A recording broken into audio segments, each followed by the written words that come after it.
I think it's Josh and Barry so far. Yeah. Stacey said she would join. And so did Kayla, I believe. Yes. Okay, so I'm just grabbing coffee and going back to my roost. Roost.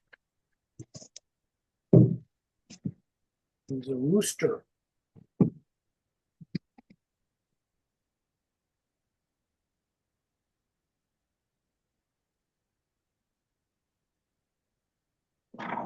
Be a rooster unless you have a roost. What was that, Barry? I didn't get that. You can't be a rooster unless you have a roost. I have multiple roosts. I'm not sure I'm a rooster, though. Well, if you have a roost, you must be a rooster. Okay, so I am roosting on this little chair right now. Well, That's my perch. So I'm also a percher. percher. You purchased a perch. I gotta go perch to the public, perch And to the masses. you're resting on your roost and purchasing your perch. Anybody still digesting chicken or turkey? I mean, I tell you, I ate too much food both Thursday and Friday, and as a result, I didn't sleep well because that's what happens if I eat more than a normal sized meal. I slept very poorly the last 2 nights. And I skipped breakfast this morning because I just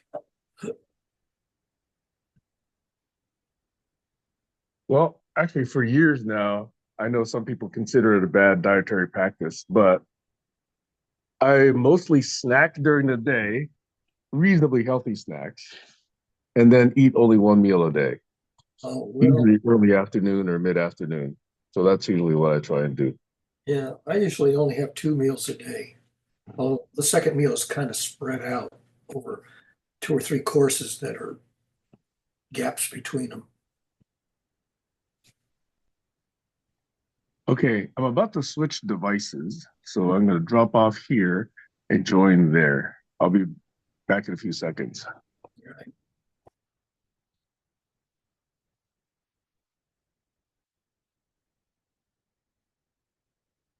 Did you have some wintry weather in Germany this week?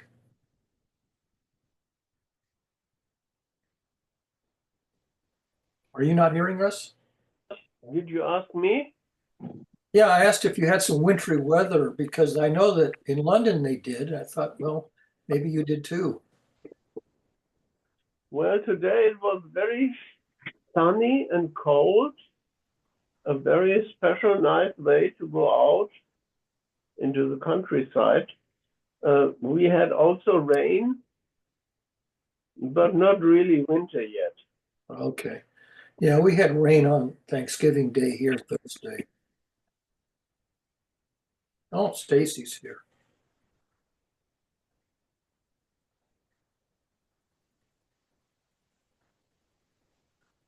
Barry, I was just about to ask you as I just ran through a series of new films done by the French called Fucking Silicon Valley.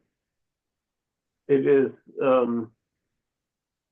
a series of 6 films, only in French and German, as you know, with our national televisions, which are not private, but just only for certain language and nation areas.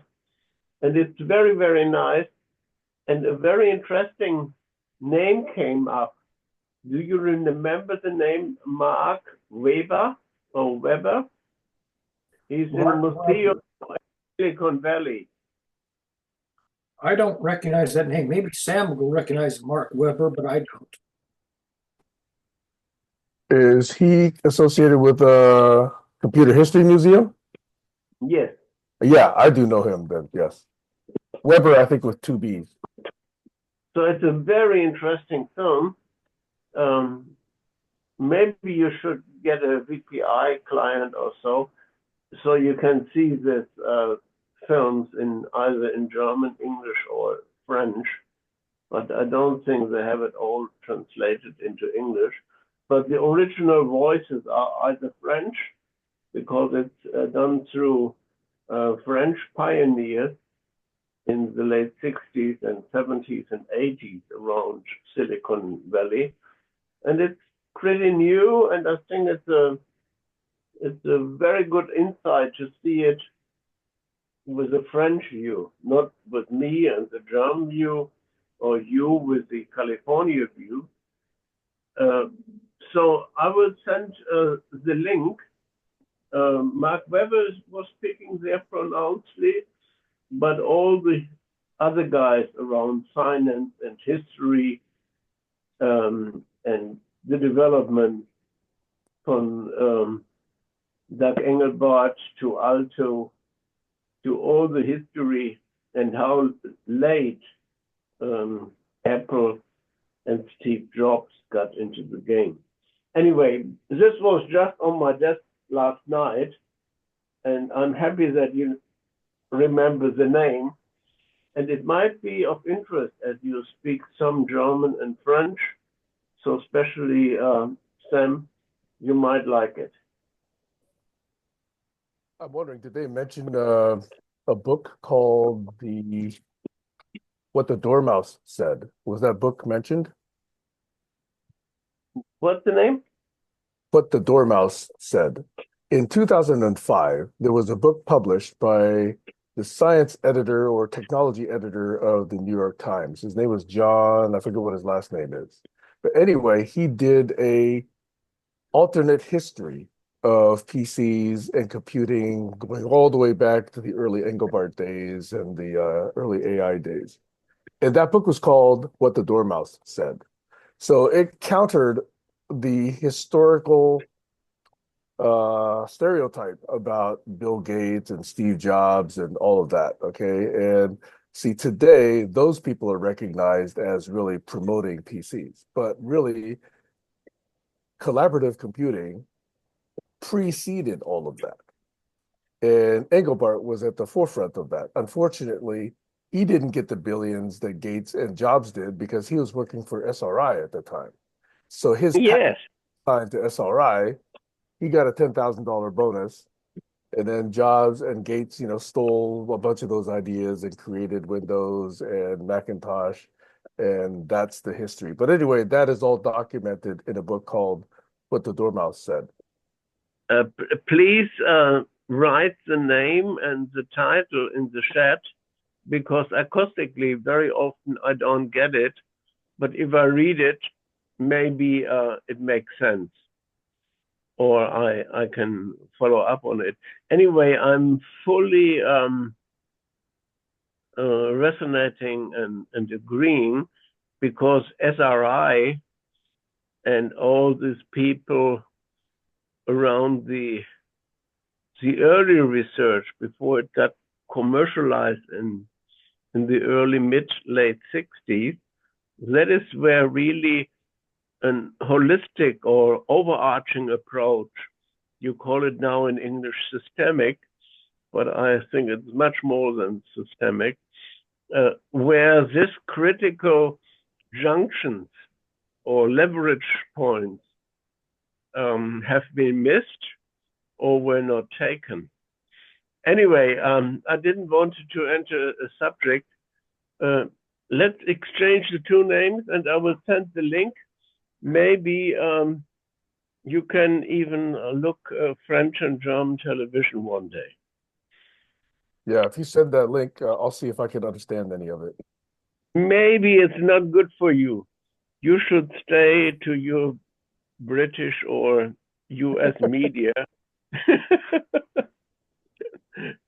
Yeah. Yeah, I sent the name and Barry corrected the name, John Markov. I could not remember John Markov's last name. So anyway, that's it. It sounds somehow familiar. Yes, yes. He wrote a couple of important books on the technology sector topics.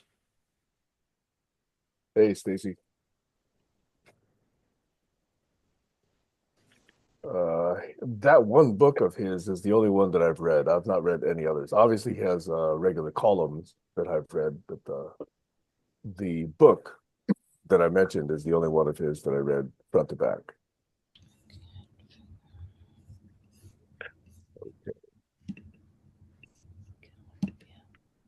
Okay. So, this being the meeting after Thanksgiving, I thought, I was surprised that there was interest in holding this session. I thought this might have been a good time to take a weekend off, but that's good that you guys are all here. In fact, this is higher than the average turnout. And in fact, Kayla also said that she was going to join. So we'll see if she arrives at some point. Who's the Zoom user? The unidentified. Josh. That is Okay. always Josh. Actual Bridge doesn't ever change his name. Right. Okay, I don't care. I just like to know who's in the room. Sam actually can change his name because he's the host. He has the power to rename people. So I actually came for a reason. And since if you don't have anything, from the very beginning, Barry was always suggesting that exit interviews occur. And so where I'm coming from right now is the space where I've been working with different groups and looking at what Sam might call the smart people problems as to why the things don't actually get finished and produced. So that's just where I'm centered right now. And, I spend I spend time with Doug Breitbart, among other people. So I feel like he would be able to know where I'm speaking from. That being said, so I'm here. And the other part of what I want to say is that I finally feel like I have some focus on what I want to do for me. And part of that has to do with these honest conversations. And so I'm coming here because I'm saying, would you want to collaborate on that with me? Because this would be the group that I feel we could benefit and that we have the relationship of trust built up enough to have those kinds of conversations. So that's my offer. Go ahead. So say more about honest conversations and why you don't find them elsewhere and what you're particularly looking for. Okay, so I'm not going to do that right now, but I'll say if you didn't like choice number one in terms of collaboration, I have other choices. But to me, this is sort of like,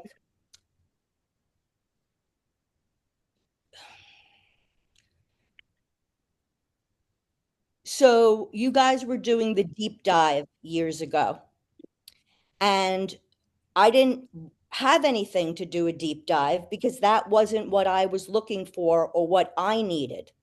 So my needs as a community member weren't really listened to.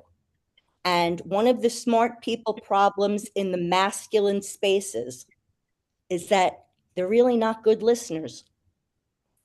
And I'm a good listener and I have something to offer. And that's the kind of exchange that I want to be able to have if people choose to engage in that. But you can't go to a dinner party and tell the host what you want them to put on your plate. Like you could come and you might be able to say, I'm a vegetarian, and they'll keep that in mind. But it's about power and agency and people finding their own voice and the safety to express themselves and all those things.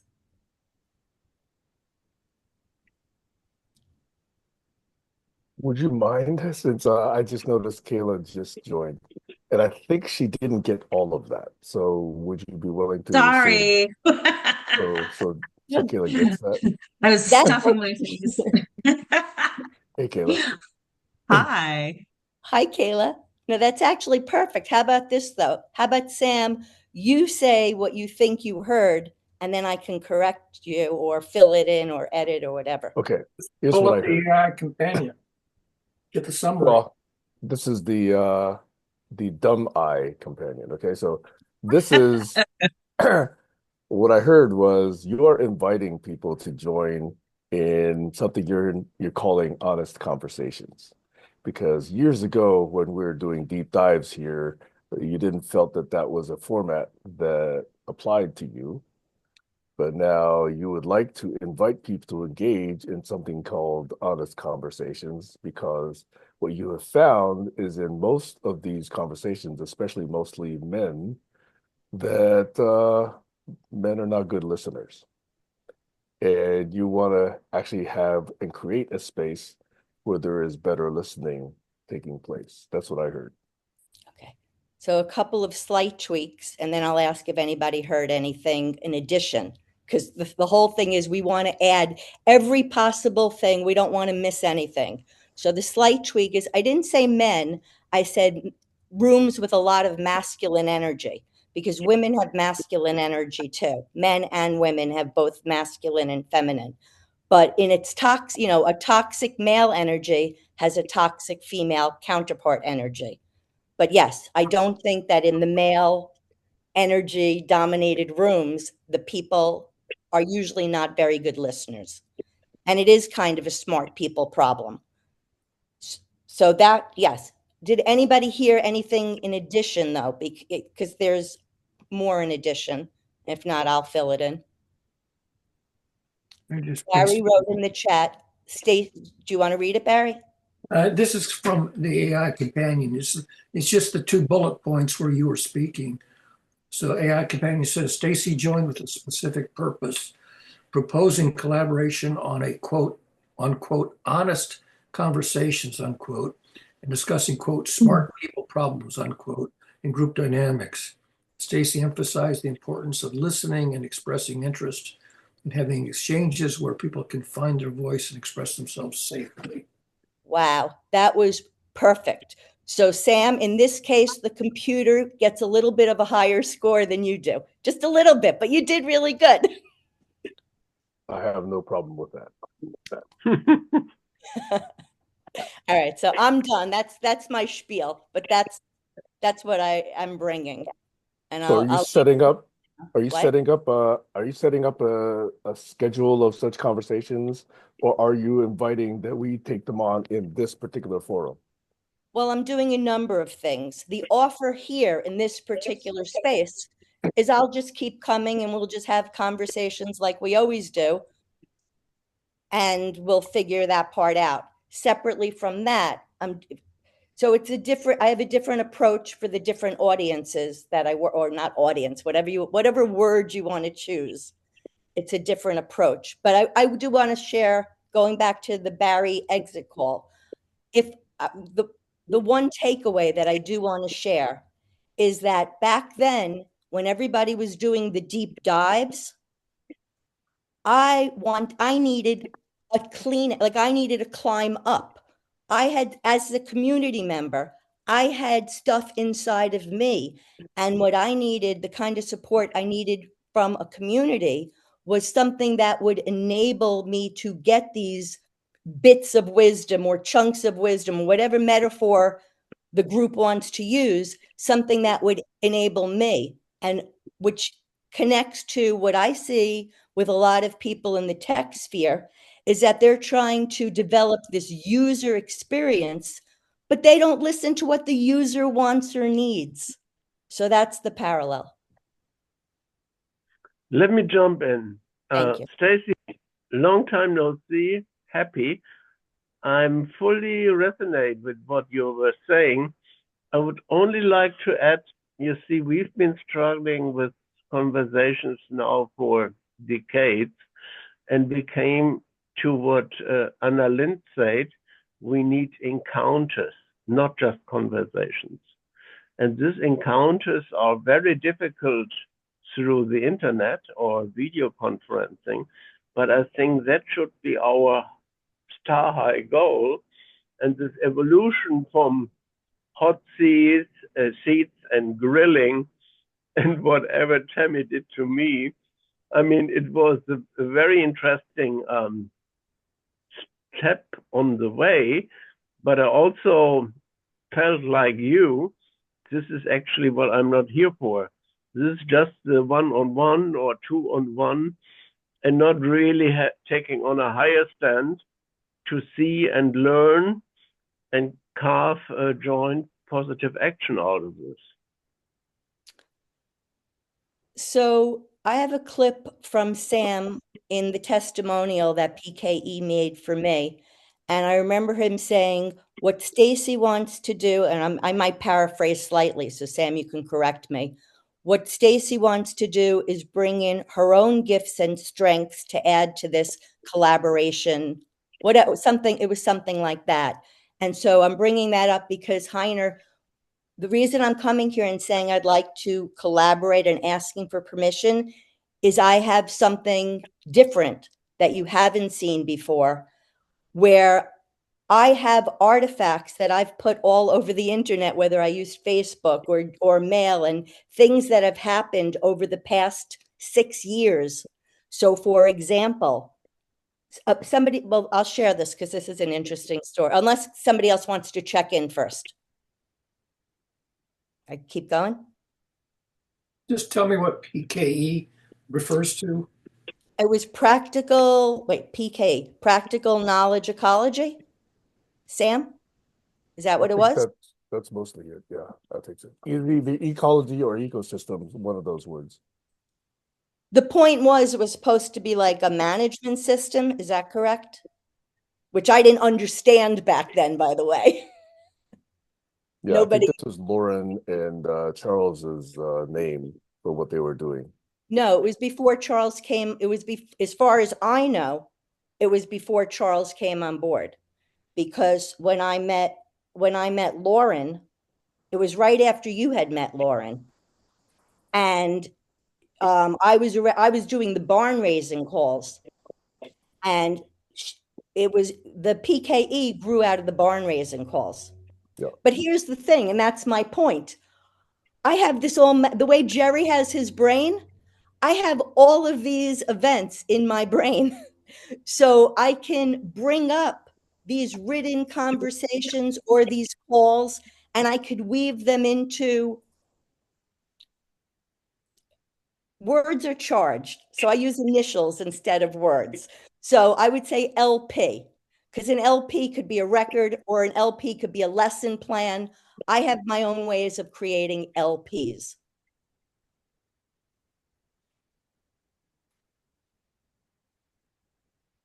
Like shorthand notes? Yes. Private. Okay. I've seen you use private abbreviations. I had no clue what the references were. Yeah, I don't know what an LP is either in this context. Right. And I just said lesson plans. Okay. But here's the point. And this is a separate call that I would have, and it would be announced. And if you'd like to show up, you're welcome. But it's a separate show. It's a separate show that I do where I could talk. Okay, good. Got that. And by the way, so I do have curious questions about that, because one of the things we've struggled with here, and I don't think have succeeded, is to remember and adhere to Bohmian principles. And I find it very, very difficult that people remember and keep in mind what those Bohmian principles are. And in fact, the one that I find most difficult is this listening point that you made. In other words, when I or anyone finishes speaking in this particular forum, usually the next participant comes in less than a second after someone has stopped speaking, rather than letting that sink in, letting that, connect with other thoughts that you might have in your brain, really trying to do not just a single leap of connection, but try and really see, what all those other connections and implications could be, and let that sort of ferment a little bit and then speak. I find that does not take place in these conversations, because people. So like Barry, I would be interested this, in getting, I'm sorry, what? Like this, like I didn't even finish, and then there was a contribution that was already in place. Over. Because we're neurodivergent, and unlike you, I feel I have other senses that I use, and I directly I already know where you're going with that. The reason to let it sink in is so that you're listening to connect, not just because, well, this is the practice, this is what we have to do, this is the way it's done. So for somebody like me, let's say I'm the weak link in this situation. Let's say I'm the, let's just use that terminology. The stronger one has to have more of the willpower. So if I really need to, we have to trust each other that I'm going to try my hardest to honor your needs without hurting my needs. We have to like just trust each other. That's why, like back when I was playing, I think I called it something like Blockham's razor or something like that. I had like all these, I have lots of thoughts and ideas. There's three parts of me. And what happens is I blend those things because I usually work on many projects at a time. And if somebody doesn't understand how my mind works, which it shouldn't, you're getting me in too many places now. So I have to stop. I can't. I don't even know how my own mind works. Well, but the key is it's our job to figure out ourselves. And with our friends, we're here to help each other and support each other, not to break each other, which is the one thing that men are excellent. Men have never failed at breaking shit. I mean, I usually say that in a different way. If this were my planned workshop, I would have said it the right way. It would have been more entertaining to hear. But think about it, it's true. I volunteer in the fix-it shop every week. I know. Fix things every Tuesday. That's all I do is fix things. But not people, just things. I don't know how to fix people. Let me jump in again. Stacey, I fully resonate, as I said before. We, with the women, we are working on magic roundtables here now since 25, 30 years. We always said this masculine energy is this discussion percussion, beating and jumping into the flow, interrupting before the other guy has finished his thought nor his sentence. And that's why we, with American Indians, LaDonna Harris, have been taking on the idea of the talking stick you put into the center and you say how, and then have a deep breath and maybe some time of silence before the other takes the stick. So this gives much more space for breathing than if you give the stick from one to the other in a cycle. So these methods we followed up with the American Indians in peacemaking, with the Maori, and we came to very interesting approaches where we look back into the Renaissance and into the times before the Enlightenment took space, where people were still listening and empowering. So if you are interested into this history, I'm basing very much on women there, and it resonates very, very much what you intuitively, as I see it, are weaving it together, being multitasking and having many threads for interweaving at the same times. So that is actually where I fully resonate. And this is what we talked, in my sense, before you joined, was how Doug Engelbart and others people like Gregory Bateson or David Bohm had much other approaches to appreciative, not just listening, but empowering, what we call gifting and not just sharing. So anyway, I'm happy that I joined. I just wanted to make sure if you're continuing. And now I see an old new face. So I'm very happy, even when I have to leave soon. I have always our meetings downstairs in our community at this point in time. It is a Saturday afternoon before the evening. No, I'm not leaving yet. I just No, I'm wanted raising my to hand. I'm raising my listen to my monologue and cut it now.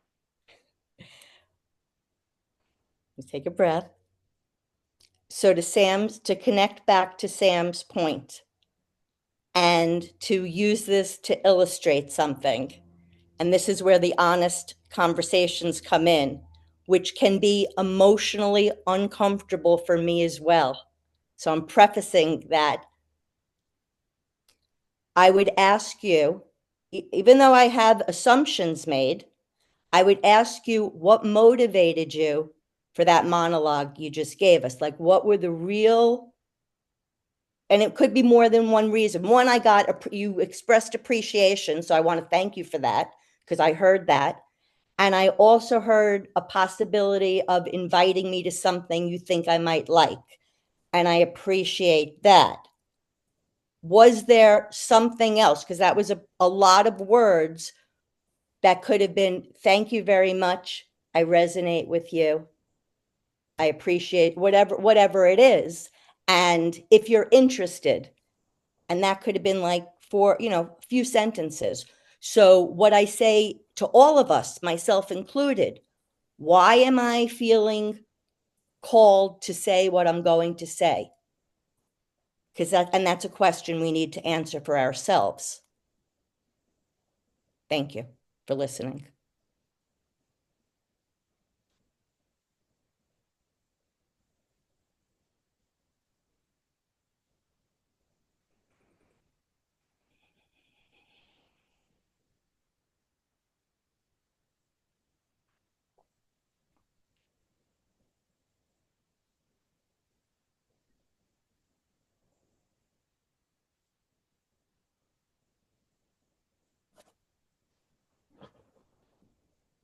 Go ahead. I heard when you were saying 2 or 3 contributions ago that, Me, Stacey? yes, you, that as part of, I guess, a point of being neurodivergent, that you could already tell where I was going, so I didn't need to use as many words, and you felt like you were ready to respond. Okay. My thought in response to that is it's not just comprehension that space allows. There's deciding which of many different branches to pursue. There's looking around the room to see if someone else might actually feel like they want to speak. There's a different prioritization to which theme you want to actually bring focus to. So the point of comprehension is not the only one that is improved by allowing that time for people to think, ingest, decide, and then look around the room and then say, okay, is it time for me? It's that old, very, I forget what you call it, but it's that speak only when you can improve the silence theme. So I think there's more than one reason for allowing the space, allowing the listening, allowing the time space for a conversation. And it feels less frenetic than over. I want to respond because yes, that's true. And do you remember when Lucy and Tammy and the other women would talk about eating the sandwich and being forced to eat a sandwich? Does that metaphor sound familiar at all? Not at this point. Okay.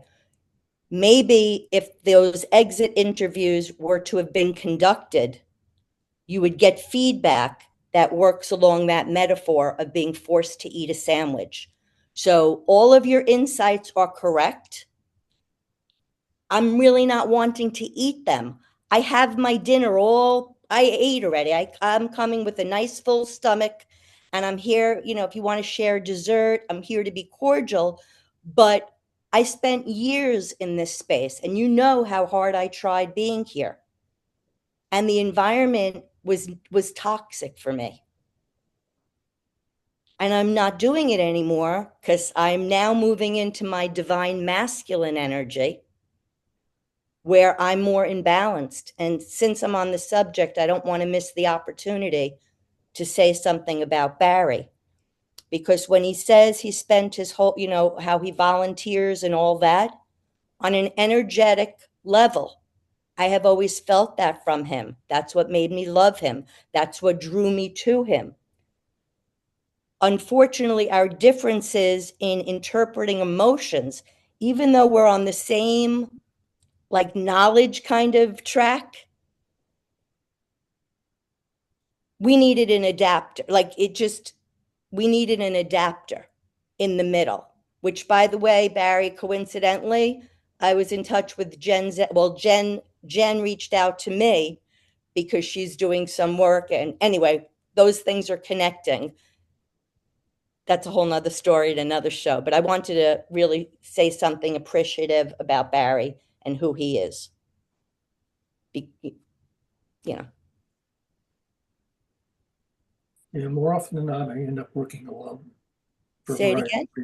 More often than not, I end up working alone for a variety of reasons. Right.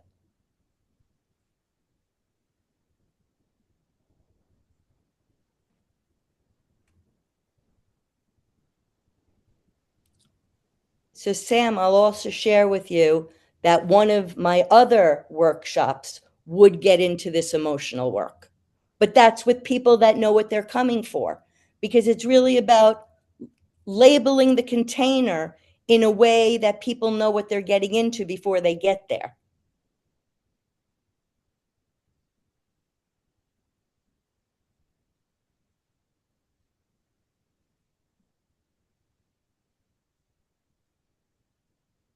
Kayla, you want to jump in?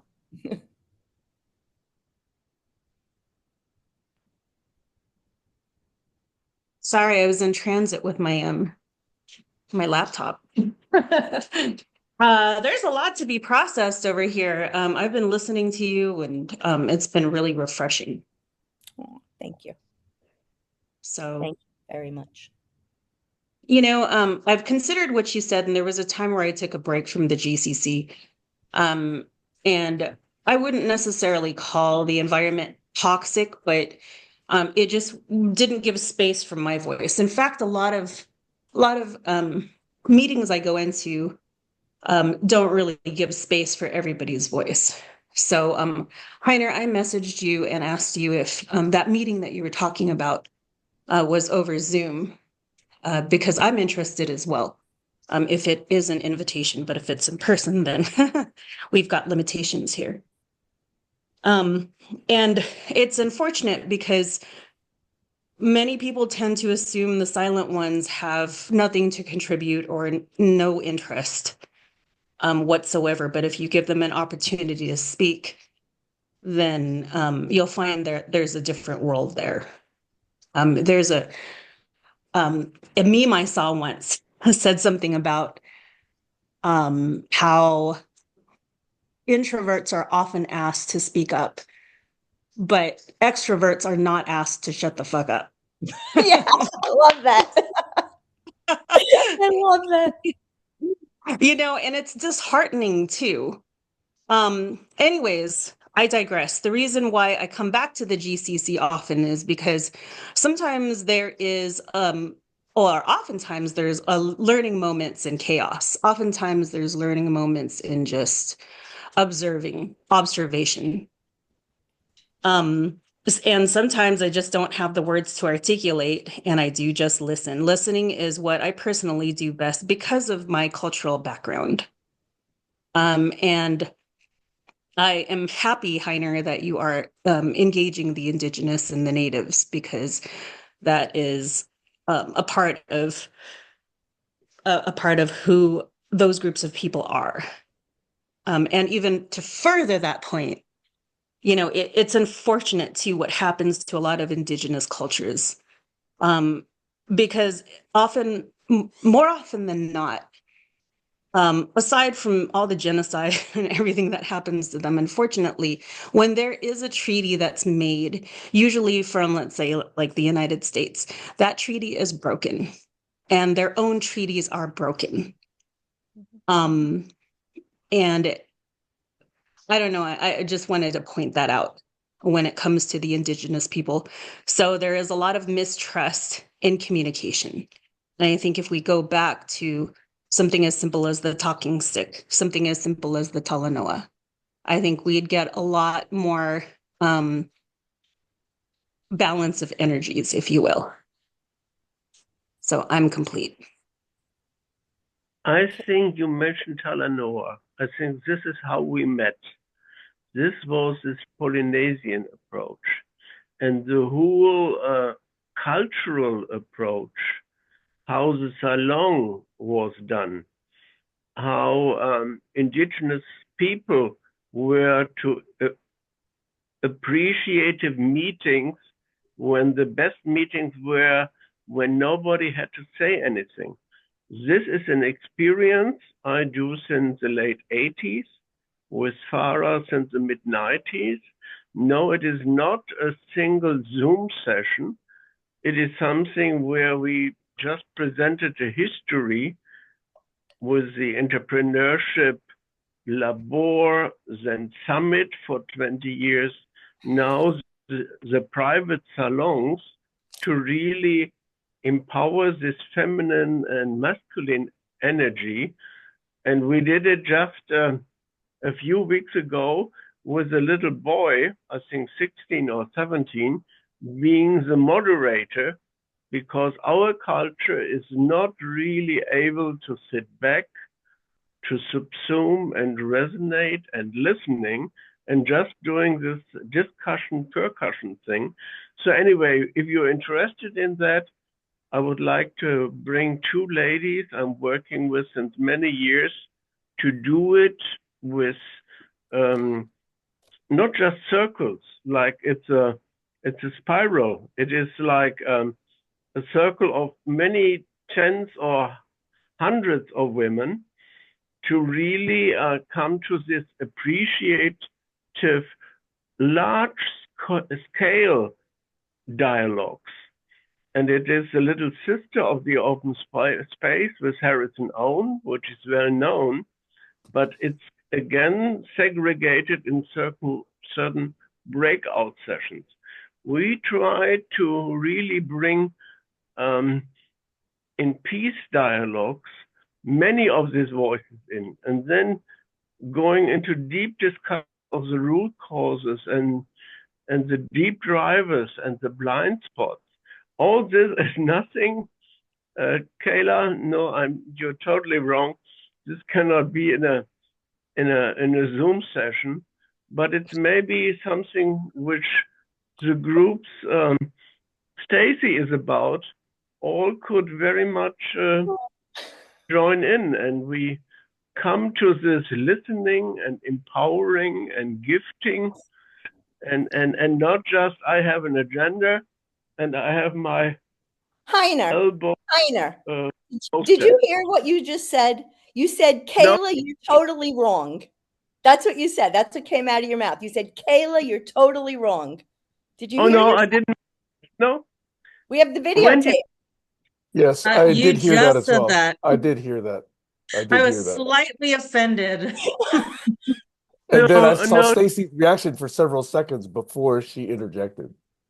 Right, no, okay. I didn't say, you see, I'm slow.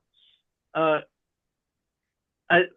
might have tried to say, Kayla, you are totally wrong in imagining that you can do it in one Zoom session.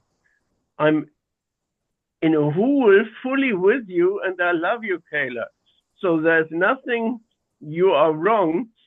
I just felt what you said is not possible to be done in a nutshell or in 5 minutes or in a session.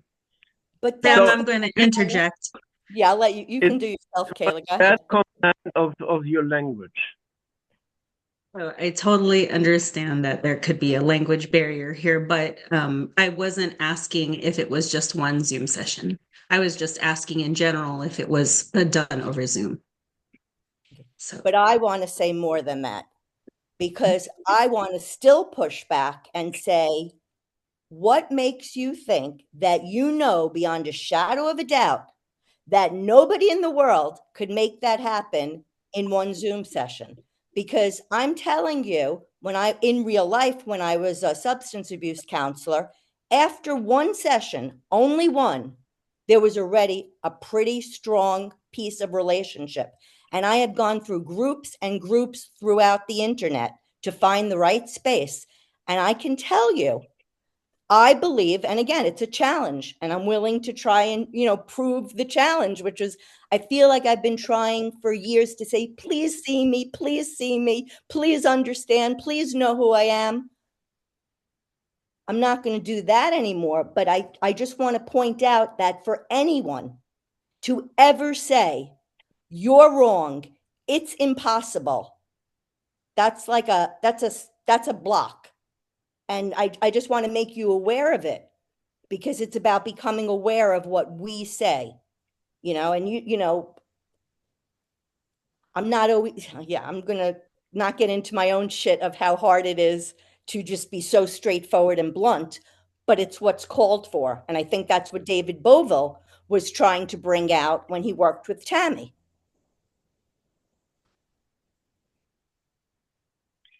You see, it would be my dream if we have the right space, the right time, the right audience, and they are hungry and they are powerful, to do it in a nutshell, like one session or one weekend. That would be fantastic. And I just referred to the message in the chat, like saying, when is a Zoom session? And I told her, no, I would dream of such a session when the right ingredients come together, but I didn't want to put up high expectations, because you see all these David Bohm Dialogue meetings with Tony Judge, we did all these events on the school of ignorance with a question mark, like quest for knowledge and being arrogant, really were allowing us to make it in a couple of days. So my expectations are very, very high to reach such a climax. But if we can do it in a session, like a quickie, I would love it. It's like a North Star. Well, but we probably couldn't. We couldn't. But with the right characters in the room at a given time, it's possible. That's what I'm saying. Thank you. Sam, you don't have to raise your hand. I wanted to make sure other people have that opportunity to enter, okay? Because if I go back to Bohmian principles, I could see that the minute Heiner said what he said, I was looking for reactions, and you reacted immediately. And you were holding back, but only for so long before you interjected. What I was trying to see was, were we going to be so generous as to understand that English is not Heiner's first tongue? Could we actually make that allowance to hear Heiner and listen to the way Heiner expresses himself, and not jump to the wrong conclusion or the politically correct interpretation or politically incorrect interpretation, but to gently say, Heiner, is this what you meant? Or Heiner, did you mean that it wasn't a technology issue, or did you mean that it was not something that could be compressed into a single session? I heard that it was not possible to do it in a single session. Kayla, I think, also heard that. And yet, the way that it came out, which was, and yes, Heiner, you did say, you're totally wrong, okay? And Kayla and Stacey and I did hear that, okay? Expression was unfortunate, but it sort of detracted from the larger message that Heiner was trying to deliver. And rather than listening to the entire message, that interjection came in the middle of his expression. And that's what I felt would be avoided had we been more cognizant of Bohmian principles. to have that generosity of listening. It's not just listening, it's the generosity of what is being said and the generosity of possible interpretation. And I think that gets to be more Bohmian. And I'm sorry if this comes across as a pushback to you, but I do think that that's why I would like to really understand and appreciate those Bohmian principles. The next one I'd also bring in is, please understand, Bohmian dialogue is trying to do it without ego. He's trying to concentrate on the content, the matter, the circle of meaning or the pool of meaning that's being discussed. Okay, it's not about whether I take it this way or somebody else takes it that way or Heidegger meant to do it one way or whatever. It's about what is in that pool of meaning that's being constructed and co-created by all of us. And for each of us to understand, am I reacting? Is that reaction going to help? Or is that reaction something I should keep private? Those are all Bohmian questions that he's trying to get us all to understand.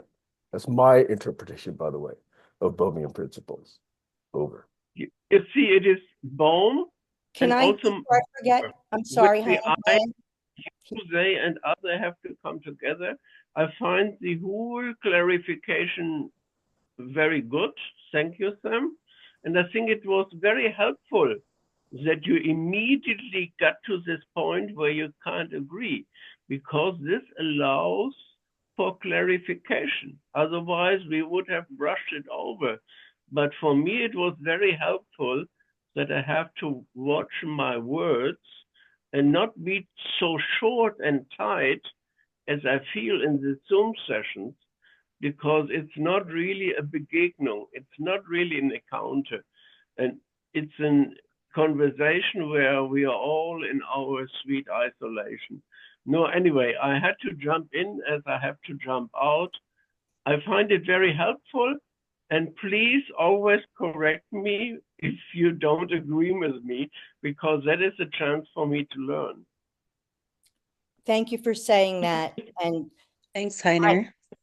yeah, I appreciate that, because I wanted to respond to Sam and to say, yes, Sam, I understand what your intentions are, and what's important to you is following these Bohmian dialogue, and that's absolutely fine. But I came here and I asked for permission first if you wanted to collaborate, and I'm here to say what I offer is important, which is getting right to the heart of what was happening. So you can continue to have these calls and keep doing what I'm saying the smart people problems are. But I saw a need to bring something into awareness. Underneath my motivation is to bring the implicit to make it explicit, because the more we understand each other straight ahead, the better it's going to be. So I'm not playing with Bohmian dialogue. I couldn't even write. I bet you there are. Yeah, I'm not even going to get into that, but that's my answer. And thank you, Heiner. I appreciate the interactions. And to me, that's what made this call valuable. And I only want to go where I'm valuable. And that's why I don't usually come here.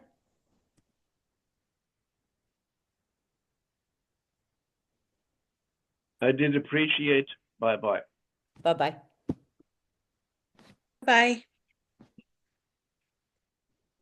So that would be an example of the kind of collaboration I would be asking you to do. And what collaboration would entail would be, after we had whatever kind of recording, we work together to edit the pieces that we actually use. Because I think that's an important step in other things I'm interested in, which has to do with protocols and governance. And I'm in the demonstrating phase. I'm tired of talking and going on and on and on. So I'm just playing my game I just started. I started on my own.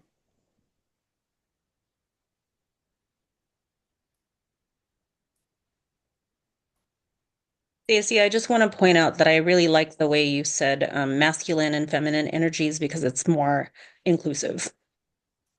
Thank you, Kayla. And I'm really appreciative of your support.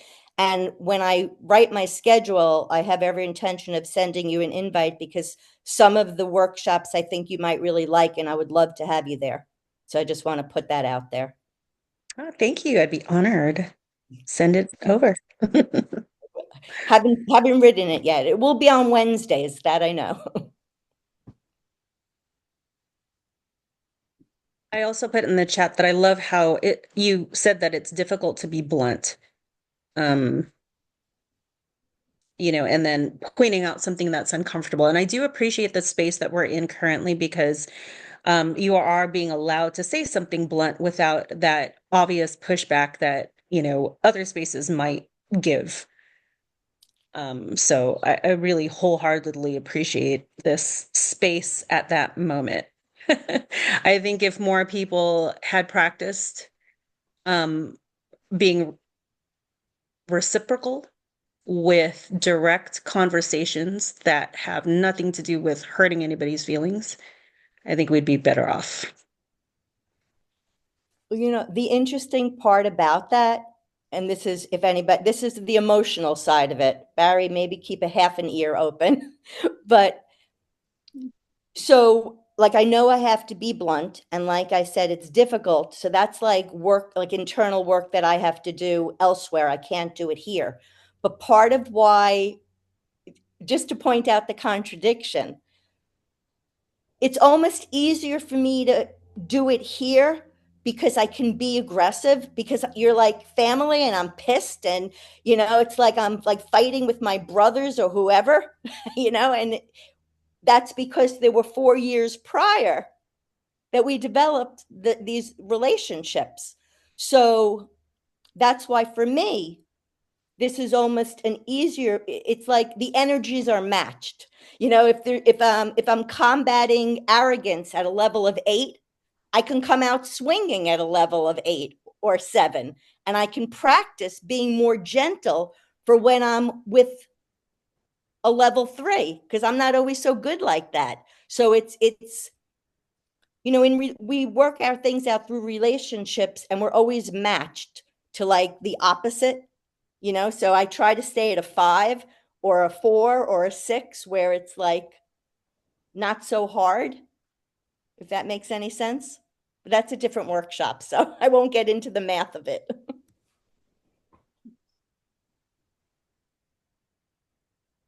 Oftentimes lately, I have been inviting people to match my energy, and also for them to discover that, number one, when I am straightforward, it's not personal. But number two, I'm hoping to get their voice back. A really easy example of this is being blunt when it comes to work. Like if I see a flyer or something very simple that is not professional at all, I'm not gonna make it all flowery and try to save that person's feelings. I will just say I can't give this to the board of directors. I can't publish this because there's a lot of grammatical errors and it needs to be fixed. And so, whereas my coworkers are really quiet about it, I also invite them to speak out if they have a problem with grammar, which I completely understand. Then this is your opportunity to say something. But now I've come to the point where if you don't speak out, I'm not going to start coddling you. You've got to find your voice. That's how this works. We help each other find each other's voice. Yeah.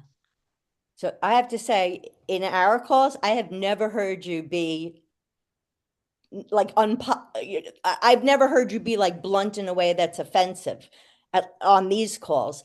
That being said, the workshops and a lot of what I focus on are words, like going back. I mean, Sam will remember like Doug and Tammy and the words and the energy of words. And that's the part that I find fascinating. And that's the part that I want to cross over to the computer world with.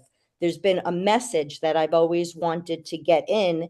And I have an artifact from 2 years ago, Sam, this is behind why I was coming also. The interesting thing is I went back and I visited a Google Doc from 2 years ago, just because of a chain of events starting with the death of a Zoom friend. It ignited a whole bunch of things. On this document, Jack Park and Marc-Antoine Perron both commented. Jack, that the comments were really great, and and it was nice to go back and revisit it because I'm interested in the comments more than what the Google Doc was. That idea doesn't matter. It was about creating a script. But what I hadn't noticed from before I stopped the project is Marc-Antoine's comments, which were highly insulting. He didn't mean it to be highly insulting. So I'll tell you what the comments were. He said, so Jack was saying all the valuable things about what he was reading and positive things. And at one point he finally said, where we're missing is that Stacey's coming from an epistemology of healing and Jack is concerned with computer systems or whatever. And I then had the opportunity to explain that is exactly why I wanted to bring you in, because I already know that the other perspectives are in sync with me because my intuition brought me there. That's my gift, is knowing where the energy's right. So it's in the differences. So that was at a time, by the way, that I had introduced Barry to Marc-Antoine Perron specifically for that reason of balancing ideas, because obviously it's higher level conversations than I could do. Is that a sign, Sam? Okay, keep going. But anyway, so Marc-Antoine's comment, though, was, well, okay, so I see you have 2 game ideas here. Clearly, you heard us talking about, and he mentioned the project he was working on, which I did not learn until yesterday, even was a project he was working on. And I was like, wow. And so I wrote back, which Jack got by accident. I didn't realize he was going to get notified of it. And I just explained that I never even played a video game. I don't know anything about video games. I've played Pac-Man and Pong. And all of those ideas came from watching a speech by Jane McGonigal, where she talked about the environment and the superpowers of a gamer. And when I heard that, I recognized that archetype as being my superpowers.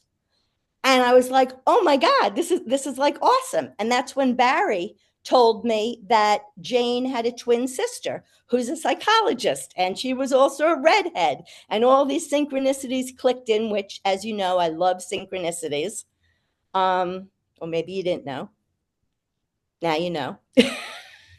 And I was like, all of these ideas came from my imagination and my intuition. And the fact that he just thought that I was just mimicking things that I had heard, it was like I'm thinking to myself, these people are trying to create video games to teach people to learn a certain way. And clearly, I'm a living example of someone who's organically learned that way. And instead of trying to be curious and inquire into my thinking, it was like I'm not there. So I will add, the reason that I was drawn to Jerry's brain in the first place is very similar, except when Jerry uses his brain, he's bringing in information and putting it into his brain. What Stacey needed was a way to take what's in her brain and put it out.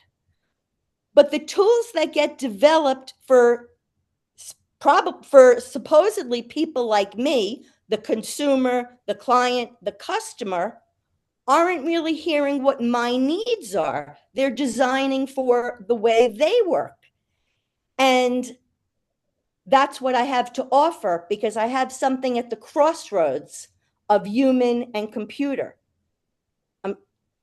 So yeah, I'm getting a lot out that I wasn't able to get before in a way that I hope you're understanding. Were you able to express that to either Jack or Marc Antoine as far as your desire to communicate a usage style or a sequence of activities that they had not previously considered or were misinterpreting in some way? So here's the thing, and this is where audience comes in, and this goes to the Neo books idea, being able to fork people, parts of people's books.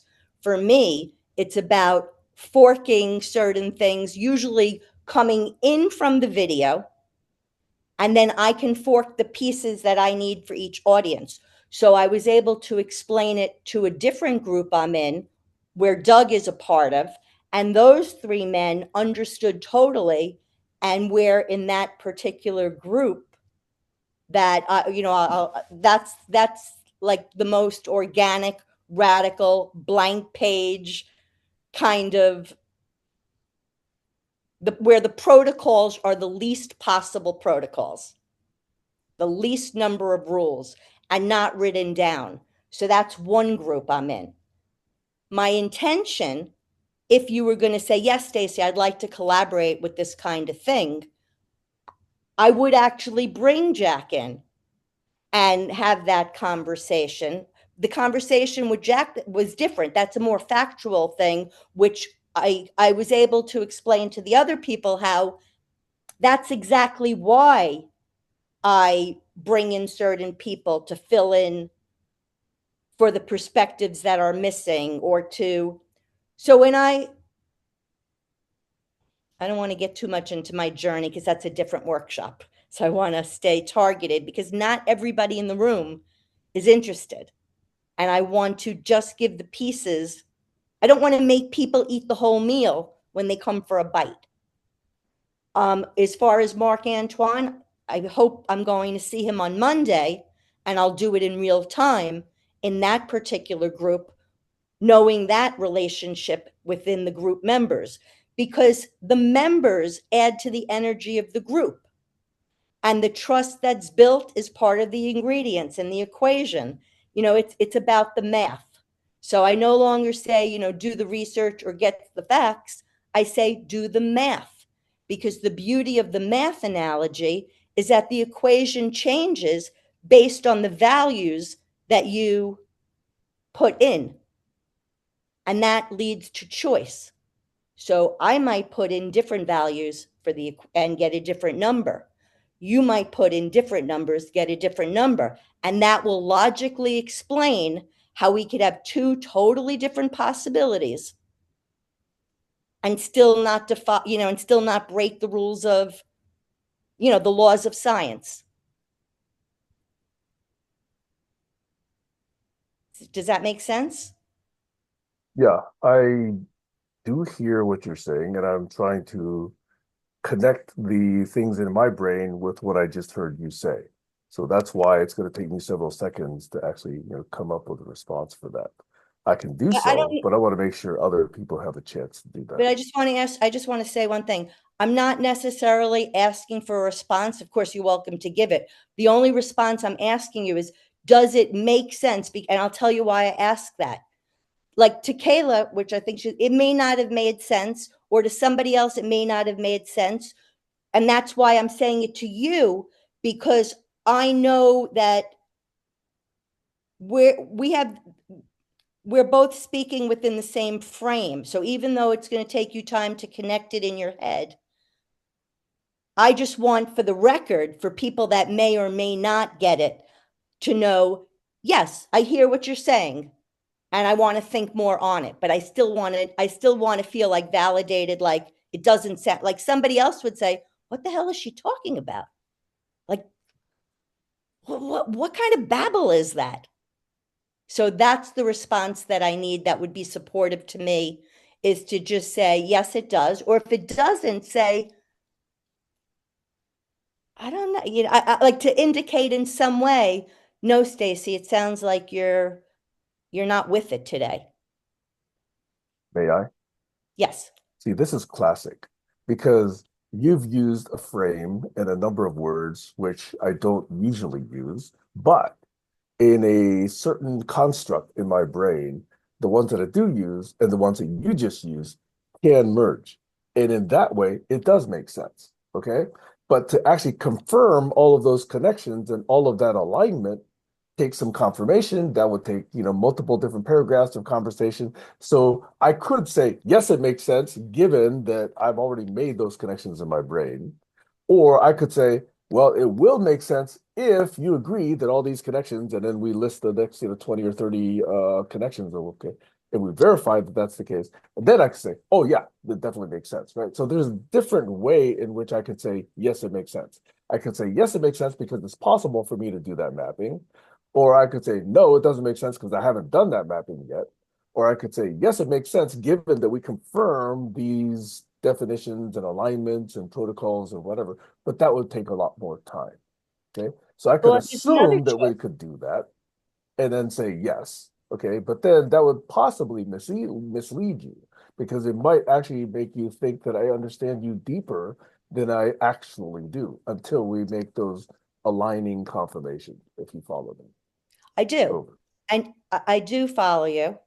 And I would offer up another possibility would be to say, I'm not sure yet. I have to think about it for a minute or for Which is whatever. what I did say initially, right? That's No, exactly what I said initially. no, you said something about connecting the dots in your brain before you can respond. Like it was a lot longer. And I was asking on a very basic level if, yeah. And what Okay, did you it'd be mean? interesting So to when you review say my first classic, response. when you say this is classic, what does that mean? Classic what? It means that in every conversation, okay, you can either assume that these definitions are understood, or you could actually lean into the possible interpretation to really confirm whether or not the understanding really is there. And in a conversation, that's always a choice. We can always choose to assume, or we can always choose to lean in and really look at the implications and see whether or not they are pertinent or whether they're irrelevant. That, yeah, I might have a disagreement here and there, but 99% of the time, that's an agreement, right? That's one that's not worth following up on and wasting people's time trying to distinguish. And that's the skill that I think is difficult for us to ascertain because there's some people who say, well, any little difference I have to lean into, and then boom, the conversation just goes awry. Or there's some people that say, yeah, I get it to 80% of the time, and so let's go with that. Okay. But that 20% might bite you in the butt later on. And that's always the tension and possibility in a conversation. So that's why I say that's classic. Okay. Until we've had, like you say, 4, 5, 6, 7, 8 years of history where we kind of know that when I use this term, we pretty much agree, or at least we already know what our differences are when we use that term. So we've hashed that out before, okay? And that history allows each of us to really decide, am I going to assume that we're understanding or am I going to lean into this difference because I think it's pertinent? That is why I said that's classic. Over. So I'm just going to say, because I want to take a break to see if Barry wants to say something, but I just want to say that's a lot of hard work. And I would ask you if you are in agreement that most people, given the choice, with nothing to gain, will opt for hard work because they won't. They And won't. I agree. And I agree. So therefore, my work is always about how to make things easier and flow more smoothly. So that's why I wouldn't stick around to do it that way because I don't want to do it that way. The work is hard. I don't want to stop anybody from doing it that way because I believe in choice and collaboration and federation, which was the whole pitch of the game that I was telling Jack about. Actually, if you'd like, and you might like it, would you like me to give you permission to view that document? Because that's the way I would share with you. Sure. I because mean, don't expect a response, but I don't I want, would like to, yeah. matter of fact, I don't even want a response. It's actually my way of giving you an artifact. And if you have the interest and you're self-motivated and it's something you want to do, it's there for you. It's a Okay, gift. good. I'm Good. done talking. Let's go to Barry. He's fallen asleep. Yeah, I didn't get too much sleep last night.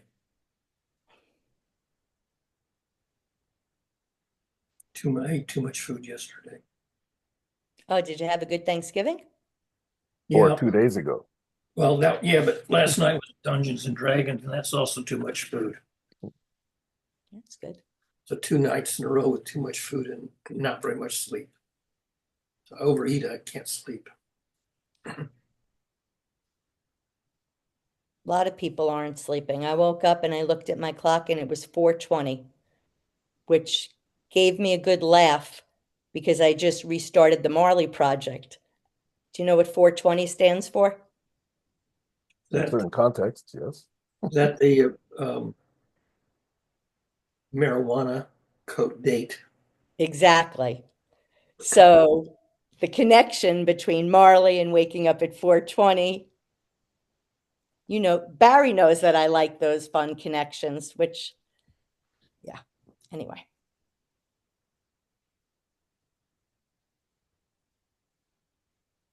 I'll stand down if anyone else has anything else to speak, but I have 2 points of follow-up, but I'll wait. And I'm done. I wanted to know if Barry had a topic he wanted to talk about, because I'll stand down too. Well, I'm not in any position to bring up a topic. I can barely stay awake. Do you want to get off the call? No, I'm just going to sit here anyway. So Okay, good.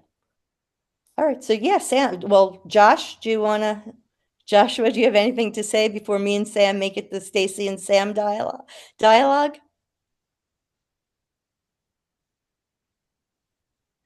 Is he there? he's there, but he's muted. Yeah, he might have stepped away. Shoot, Sam. I refer to a comment you made maybe half an hour ago about the fact that it was difficult for you to be blunt. I choose at times to not be blunt. I choose at certain times to be quite blunt. So I have a spectrum of bluntness. When it comes to the Bohmian dialogue point about listening, that's where I have actually chosen not to be blunt. But I also connect that with a comment that Kayla made right after you said that, and said that, introverts are asked to speak up, but extroverts are not asked to shut the fuck up. Okay. So when I actually made that point about Bohmian dialogue and how we should allow silence between utterances, essentially what I was saying was, shut the fuck up. Listen, don't just automatically speak up. That was my level 2 way of saying, shut the fuck up, which is kind of a level 9 way of saying it. Okay. I was saying, listen for silence, let the utterance ingest, let people give an opportunity for people to speak. But if I'd wanted to be blunt, I would have just said, shut the fuck up and wait, count to 10. Something like that. Okay. Why can't you say shut the fuck up at a level 2? Because I did in my way of saying, let the silence permeate the room and space. That was my way of saying, shut the fuck up at level 2. Okay, so that's point number 1.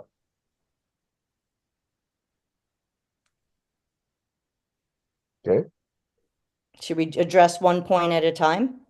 no, I'd like to get point number 2 out because I've also, that's also been half an hour. Actually, no, it's only been about 10 minutes.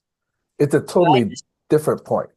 And I'll ask Barry later I want to revisit this about the idea of whether or not it's better to address one point at a time or to address 2 points and then try to figure out where the error went.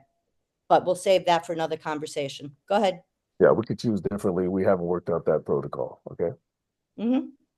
Okay, so the second point was that when I'm trying to engage in something that will require my time and energy, I like to understand it Therefore, I can then make some kind of determination. Am I likely to be productively aligned with that project or whatever was said?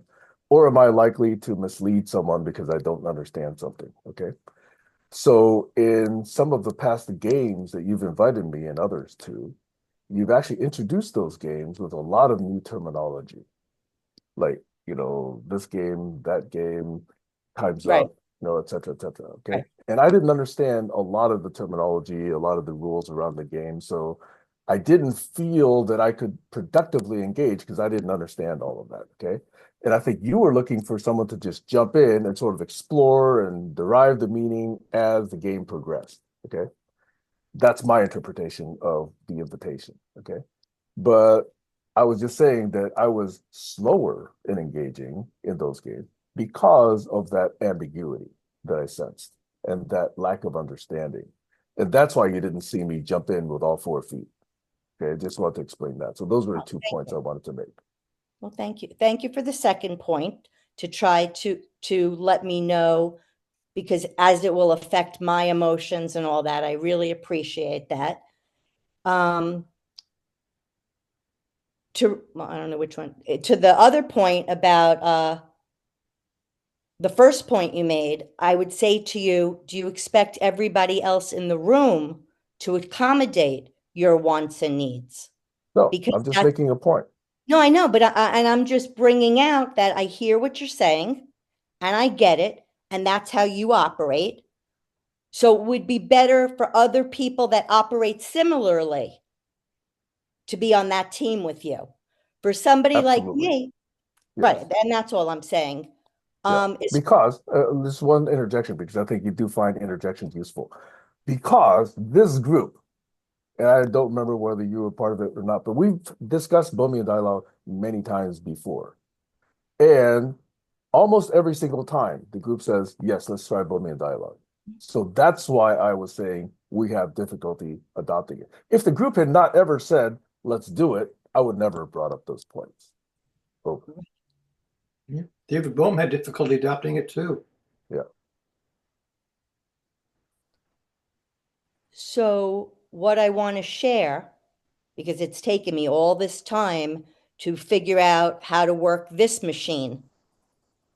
When I create, I'm usually creating 3 things at the same time. And so 3 unrelated things or 3 interconnected things? they're interconnected in that I'm the subject. So for example, when I was with PKE, imagine, because I know it was always about selling something and I had to buy into that profit-driven paradigm in order to play with the people. See, because I'm not a money person. That's why I'm doing this simulation, because the simulation is the only way that I will be able to do what I want to do, leaving money out of the equation. Not that money's not important, but if that is a constant pull, it keeps us from seeing and getting to the real solutions. So 3 different ways. So one thing was like an educational software learning kind of reading comprehension, editing, decoding, like a reader rabbit kind of game, like I remember my kids had. At the same time, the next level that included that work, but was different, but divergent, was more of a theatrical thing where we'd be able to play. And once the scripts were created, I get to perform. So do you know what the glass bead, so Jack's comment to me was that it sounded like the glass beads game, which I did not know what that was at the time. Herman Hesse, right? I don't know. He's the author of the Glass Bead Game, and I know people who love that metaphor, and I still couldn't tell you what it is. It's difficult to understand what people mean when they say glass bead game. That was part of the point of the glass bead game. Well, the part that I take from it is the connecting the dots aspect. Because for me, the way Stacey works is she's got all the dots, like the stars in the sky. And I'm trying to come up with an organizational system to pull them all in. Remember how I said Jerry takes the stuff and puts it out? Okay, mine's the opposite. So I have this educational thing. Then I had, and even the educational thing had 3 levels because it was for children, but then there was, I have zillions of ideas. I try to incorporate as many as I can into the 3 projects, but I don't want to do the work 3 separate times. So if you imagine an actor, you know how when an actor plays a role, they have into character, and you'll hear people say, oh, you didn't want to get near them, because they totally embody everything about the character that they're playing. The organizational system that I use is based on letters because words are charged. By using the letter, I avoid the charge of the word and however it may impact somebody. So when I say something like, if I call something the LP, I know it means lesson plans. But for people that would bristle, oh, she thinks she's teaching me something? Who the hell is she? I don't have to worry about that. It's an LP. Maybe it means records, because everything I do is either related to spirituality, music, or learning. So those are my 3 things: spirituality, music, learning. And I can take just 2 of those things for one project. Another project might have all 3 of those things. When I was lacking my masculine energy and I was out of balance, and now I'll talk about the divine feminine, which I'm in my divine feminine now, and I'm actually in my divine masculine, or moving into it. That's the process I'm up to right now. I wanted everybody to,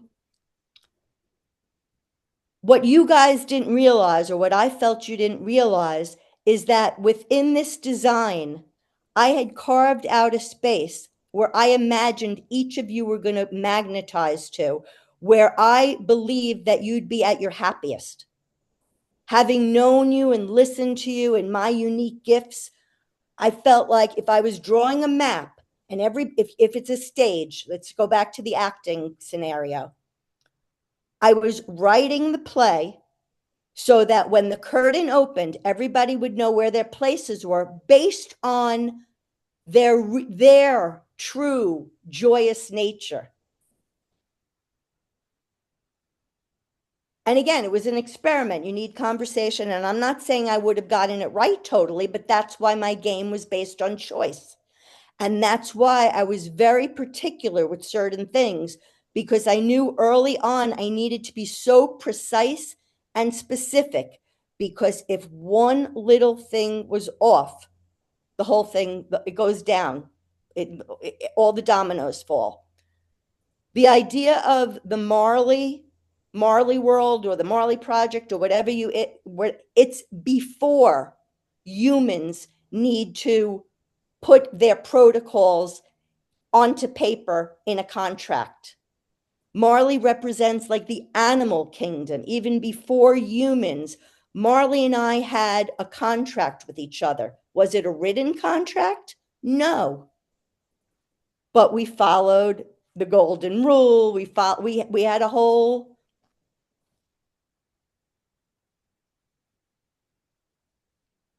I'm going to stop because I think I've made enough of a point for you to see where I'm coming from. And I don't want to go too far down that road, because one of the things that I'm learning to do, so my superpowers are that I'm open and adaptive, but my superpowers are also my Achilles heel, which I'm here to assert is true of everyone, that our superpower is our Achilles heel, and the key is finding balance, bringing those parts of ourselves into balance. That's what it's about. When it's not in balance is when the toxicity comes up. So I use the alphabet code and the alphabet and my name, which is Stacey, and I start with the letter S, and I would then be able to tell you using a water paradigm, which is something I want to use because I'm using it in 3 different storylines and metaphors. If I have 3 projects, I have 12 metaphors going at the same time. They're trying to fit into 3, but it's like I'm constantly braiding and weaving, and it's a neurodivergent mind. It's a very hard thing to do. And if you're on the outside and you don't know what's happening, as humans, we become very uncomfortable when we are not oriented to where we are. That's a generality, to different degrees, different levels.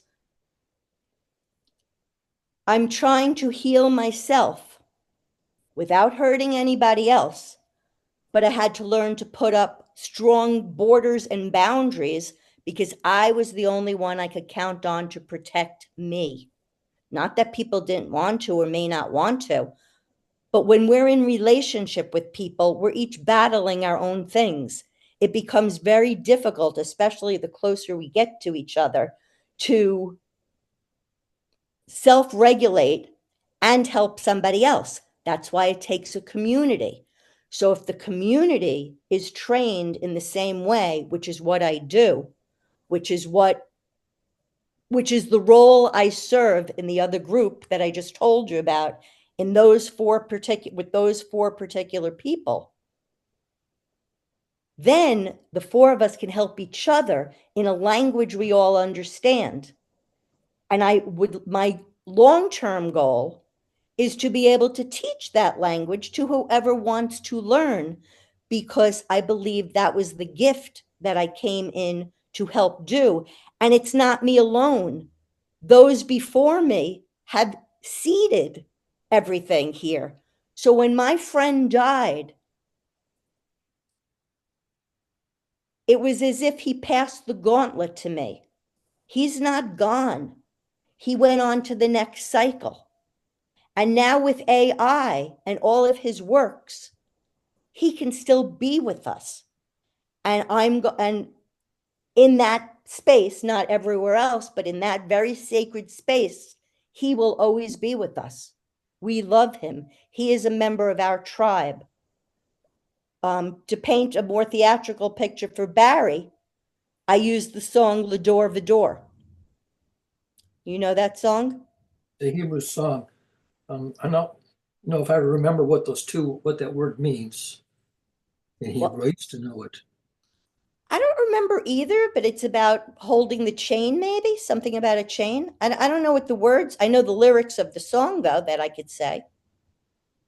I'd have to go research it. I remember L'Adore Vidor as a song that we sang in a Jewish youth club, but I don't remember what's about. And this is where I use music, Sam. There's a beautiful song by Josh Groban called, I mean, it's not by him, but he does it. And so the words are, we are gifts and we are blessings. We are history and song. We are hope and we are healing. We are learning to be strong. Now I can't remember all the words, but the point is, it's that all of us, our ancestors, those that came before us, we're all part of like the chain. And L'Adore Vidor is the promise. Sorry, because the words go, L'Adore Vidor, we protect this chain from generation to generation. These lips will praise your name. And so my friend dying and that song is us saying, we got you, baby. We're still here. You're on the next cycle, but we're right with you. And the cycle of life continues. And that's where the theatrical part of me comes out. And I get to express that. And that's what I actually think will help to heal the muggles, which is what the term that most have said, we know what that means. So for lack of a better word, that would be my most joyous place to ever be. Like if I dreamed a dream, and Barry has all these song parodies and has followed me long enough that he may not have heard it articulated, or he may or may not have put it all together yet. But I could now bring clarity to it for him if he were interested, where he might better understand the reason that I needed all the letters, but I couldn't keep stopping, or, it would be like trying to write the Bible, but explaining what the alphabet is. There was no way I could do it. And trust me, nobody tried harder than me. In a separate workshop, I would go deeper into that pain for people that were geared to this kind of healing, because the way I do my work in that realm is to do my own healing. A spark of the emotion comes up, but I emphasize it because that's part of it. Helps people who can't express to express. So like when you watch a movie and you cry, that's easier to do than just crying in front of people, especially if you're a man. Any questions?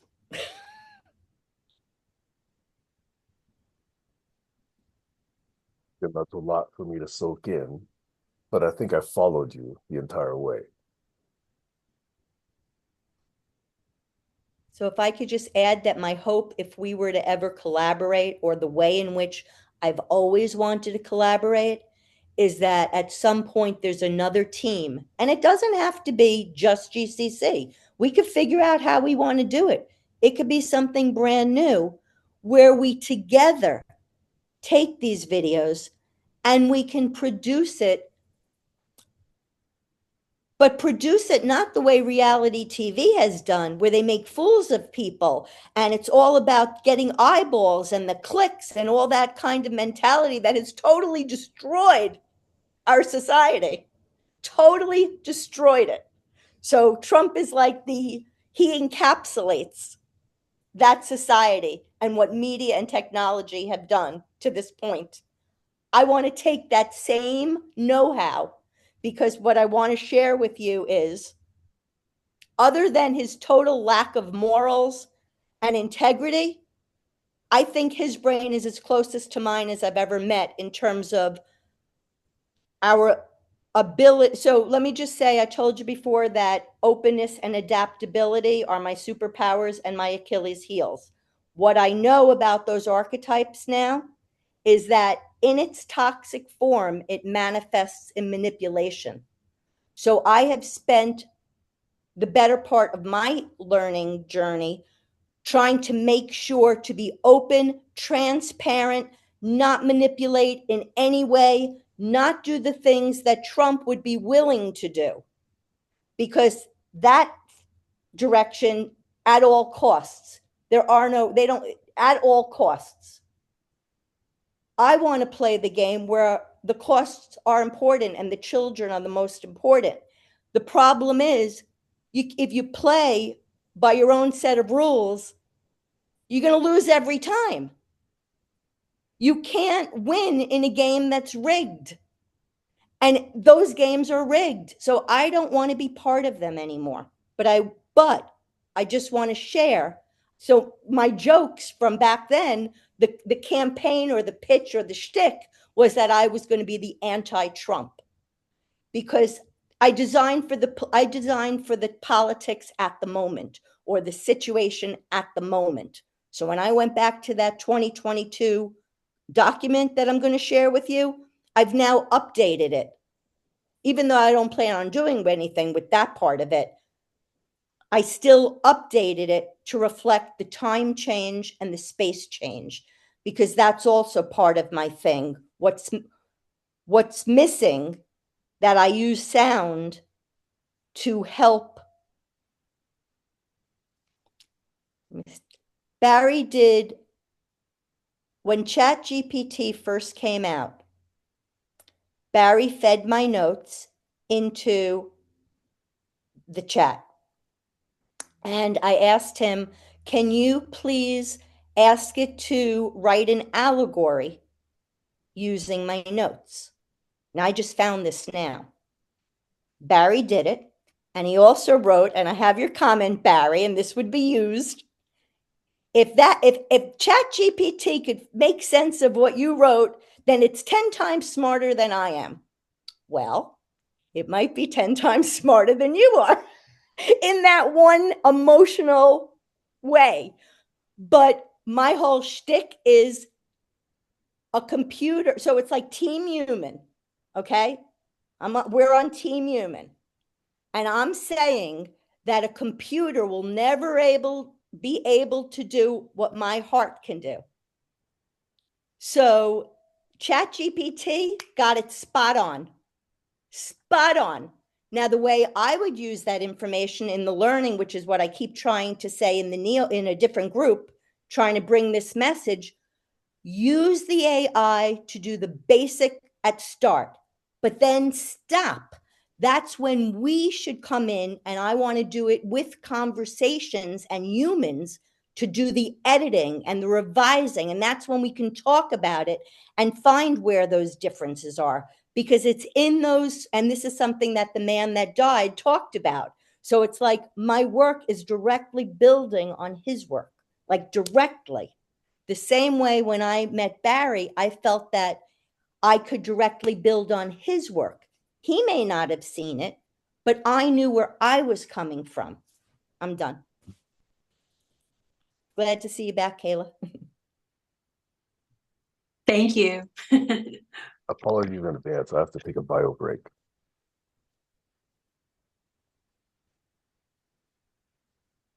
He said he had to take a what break? He's going to the bathroom. Oh yeah, that's what I did. I took a bathroom break. Then I took a shower.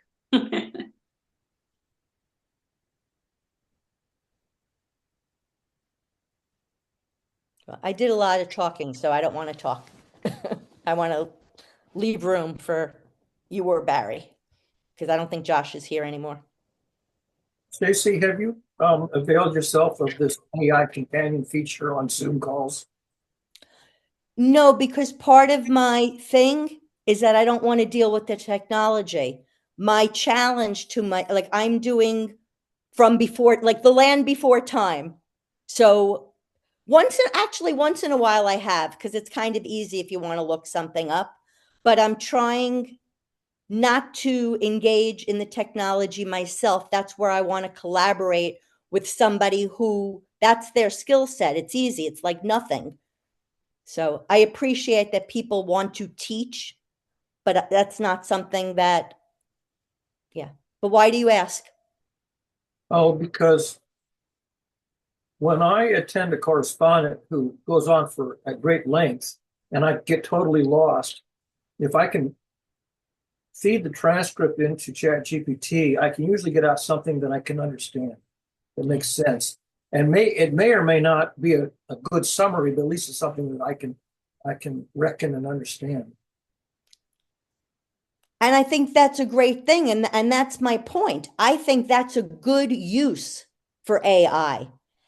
And I think that that's where it should be limited to. Like it should be that so to help somebody like you or a child or whatever, we get the basic part. So like even of this call, but then we can go and revisit it and refine it together. The humans do that work. I don't want to leave that work to further be developed so that one day a computer can tell me what I need or who I am or how I am, or that's not why I'm here. I'm not stopping anybody from doing it, but I don't think it's going to help heal the world. So I'd rather redirect the energy behind people in technology and show them the good way to use it, if that makes sense to you. No, like I said, I use it when somebody goes on at length and I get lost. I'll feed it to AI and say, can you summarize this much more succinctly? And then I'll share that with the person and I'll say, did they get it right? And often they say, yeah, you got it right. Said it better than I could have said it. But you just confirmed what I said. The next step is confirming with the human whether it's correct. And I think that's the process. I think that's the, but I would suggest cutting out the middleman because most of the time I'm just too lazy to do that. well, so you're too lazy to do that, and your motivation is not to have that human contact. For people, most humans, most, not all, crave human contact and connection. So when I'm coming up with ways to do things, that's always in my mind. How do we create environments where there's lots of opportunity for connection? Because I believe that's important. And that's a value that I want to make sure does not get left out of the soup.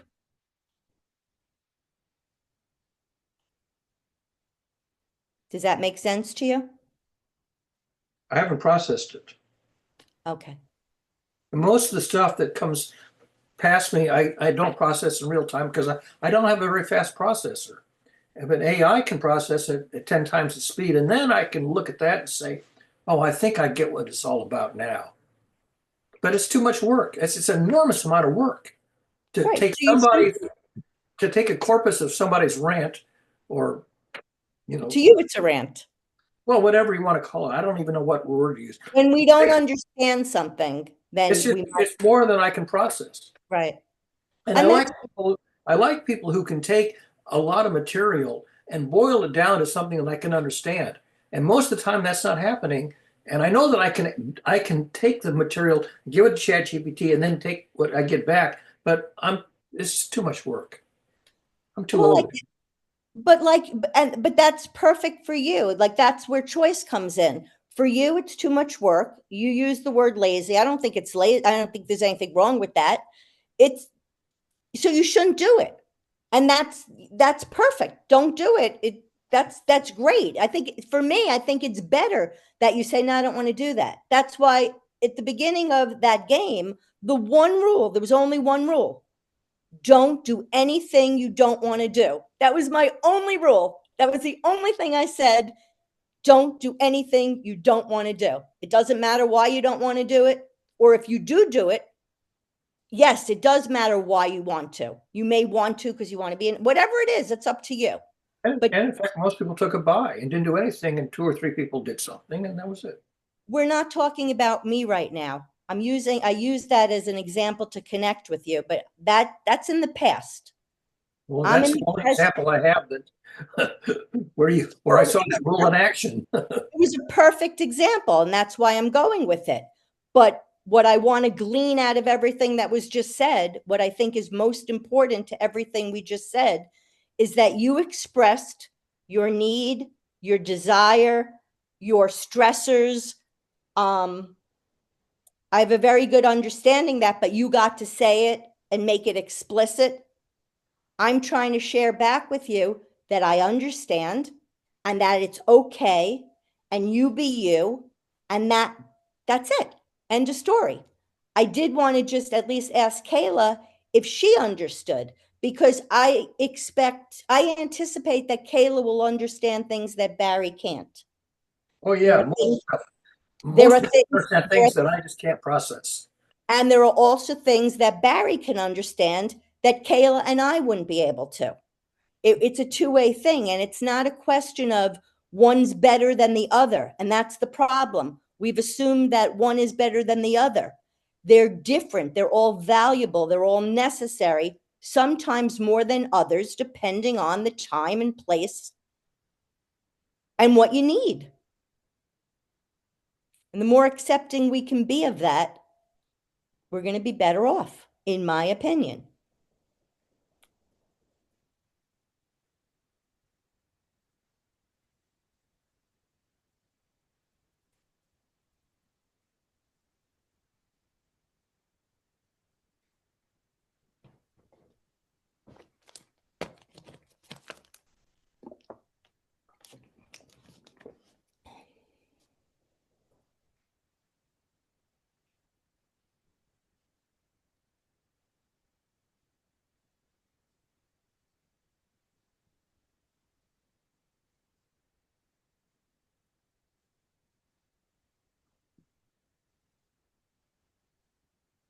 I understand, I think, what you just said. And I agree with you in the micro. When it's interpersonal, when it's small teams, I completely align with that. I think that would be difficult for me to extrapolate in the macro. Right. And that's why I'm not doing it in the I just want to interject. I only care about the micro and then I'm out of here. Like, so that's exactly the point. Thank you. Okay, good.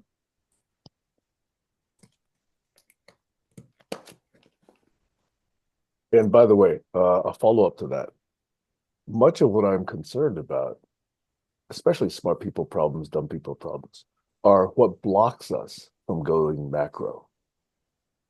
I understand that there's a lot of different ways that things can work in the micro, and you've just, described one or a few. What I'm trying to figure out is, are we, as a planet or as a species or as an ecosystem, going to level up in the macro? Because I think, there are problems that are existential problems at the macro and planetary and global scale that have to be addressed, or we're just going to slam into the proverbial wall. And I think, we know what those 16 or 17 problems are. So I do think at some point, I cannot lose sight of the macro. So that's always in my mind. Over. Yeah. So I had to plug in. So I don't know what kind of view you're getting. No laundry. Give me a second. Speakers on the floor, screen on top.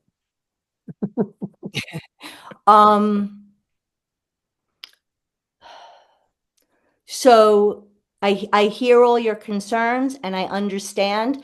And that's why I wanted to develop a system where you can continue to work on that and worry about it or however you want to do it. And I would still have the freedom, or other people that wanted to do what I was doing in the micro would still have the freedom. And those two groups could still be collaborative and cooperative. That was the whole goal. That's always been the goal behind. Completely aligned. No, not an issue whatsoever. Me personally. No, I know that, which is why, like, I know who you guys are. I feel like I know who you guys are. For me, my problem has been finding a way to articulate all of that. I had to learn, how do I couldn't meet Barry's needs. You heard what his needs are. I couldn't do that and still do my work and keep myself safe. Can you understand that dilemma? No. Well, I'm not expecting you to, Barry, because I know what your limitations are, but I am asking Sam. Well, my first impression was always, not always, but was also, no, I don't think I can see the point you're trying to make. Okay.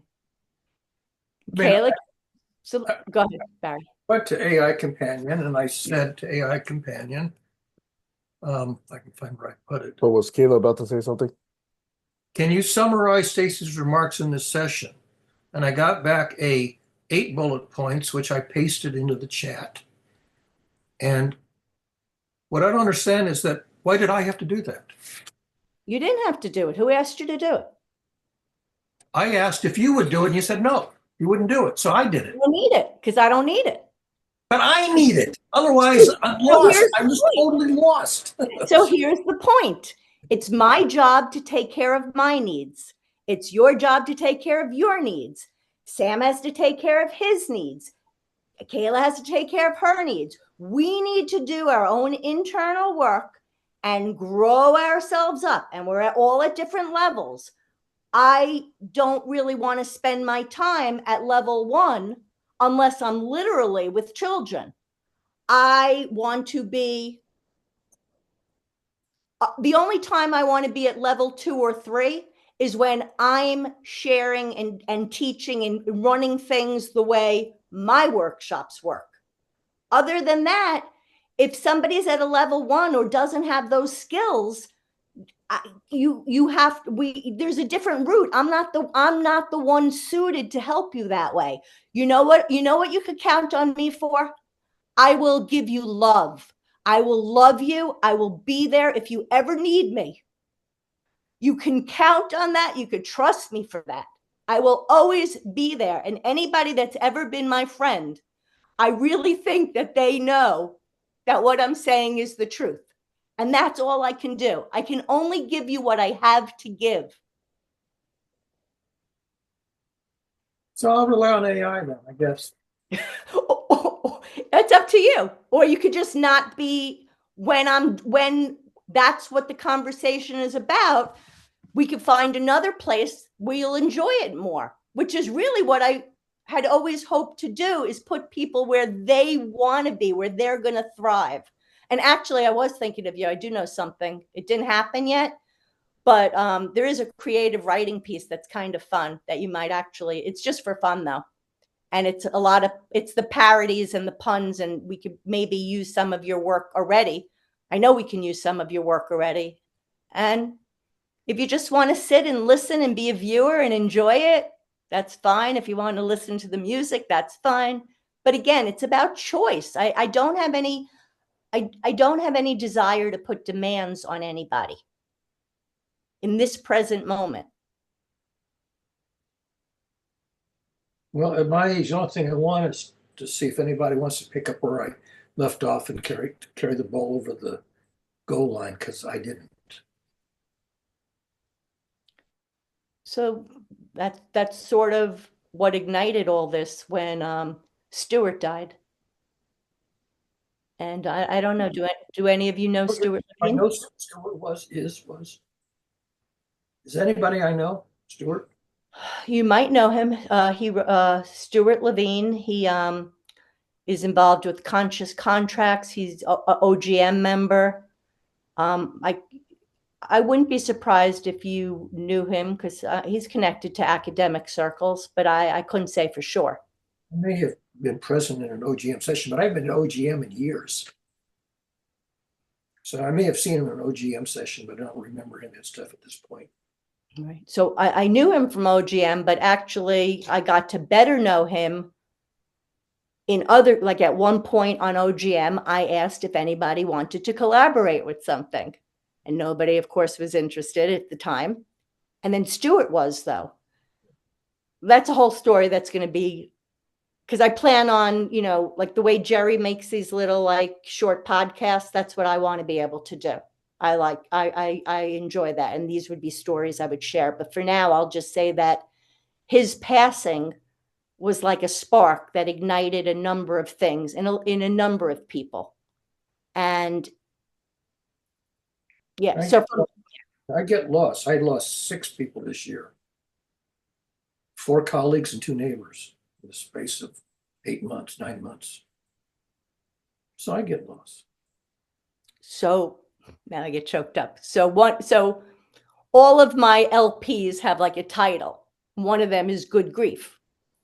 And when Marley died, like you guys know what Marley meant to me, his picture's up there. So for me, I'm now working for Marley and Stewart. Like it's a really nice way to connect. And that's a positive thing that AI can do. So this you might find interesting. I'll go slow. When I went back and I looked at a correspondence between me and Pete Kaminsky, when I was the lead of this project, it was saying a whole bunch of things.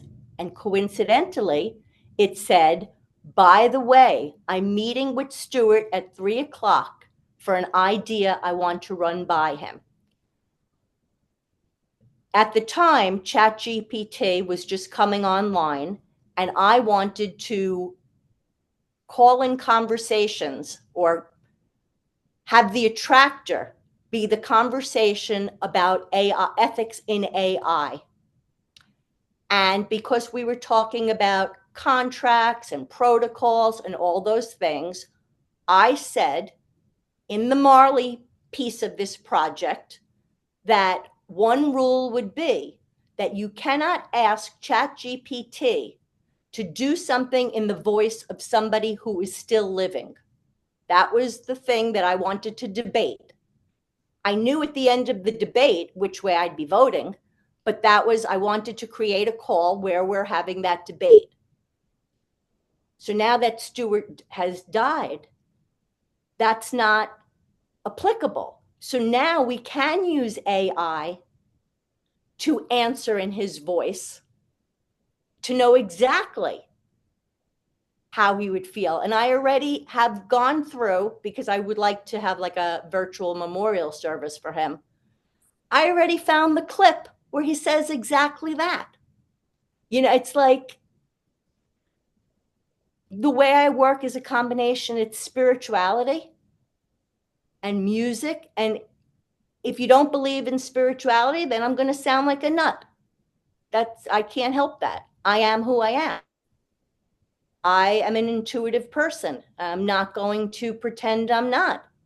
You know, we want to connect. We want people to feel connected to source. But then when we bring up examples of how we feel connected to source, we're made to be mocked or to feel stupid. I have spoken to so many people in the science community or in the tech community that have had these unbelievable spiritual experiences, and they've kept them secret for years and years and years. Understandable.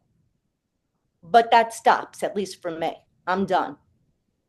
I keep looking at Kayla like she's really looking at me, which is fine.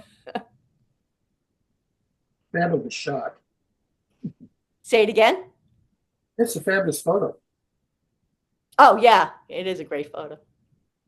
Thanks. It's my catfishing photo. I'll Took it like never 3 years look at ago. Uh, Most of the time I look like I'm out to lunch, and I am. What are you eating?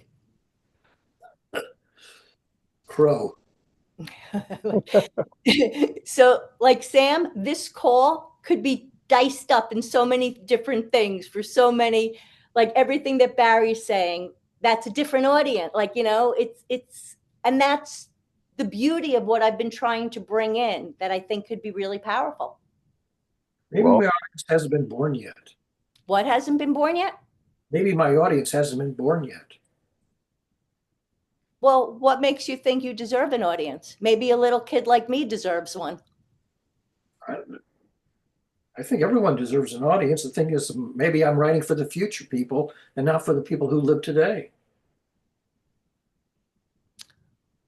Maybe we need to recognize that none of us own this information that gets channeled through us. It's Well, so. the Say public it again? domain. Everything I write's in the public domain. And I say that. I tell people, if you find anything interesting, pick it up and do something with it. Most of the time that doesn't happen, but Or maybe you're just missing the connections. Maybe it has happened. Like, I still don't think you realize that all the work I do is based on stuff that you've articulated. I'm doing it at a beginner's level, at an organic level of what happens when living creatures interact. But there are things in your work that directly relate to that. I can't go further with that because I don't buy into the rest of it. I don't agree with. But the basics that you have there, I have a different interpretation, but the framework that you built is extremely useful to me.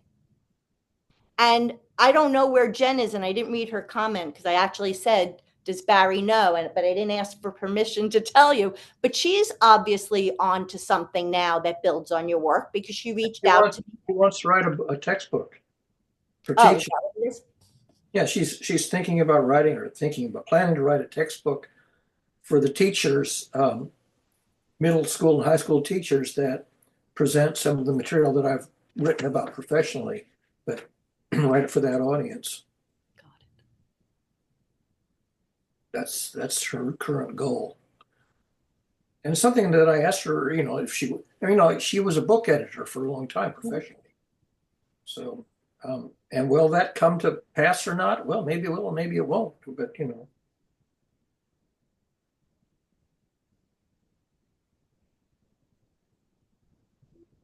So why do men worry so much about the legacy or not just men? Why do so many of us worry about the legacy we leave behind? because I want to know that my life mattered, that it mattered that I lived and died, or that the world is in a better place because I was here for a few decades. And if the answer is no, you haven't made a iota difference, then what's the point of life? Your life already matters because you're here. That's already a done deal. You've already made a difference just by being you. I don't have the evidence the world's in a better place that I'm leaving the world in a better place than I found it. I have evidence the world's in a worse place than it was when I found it.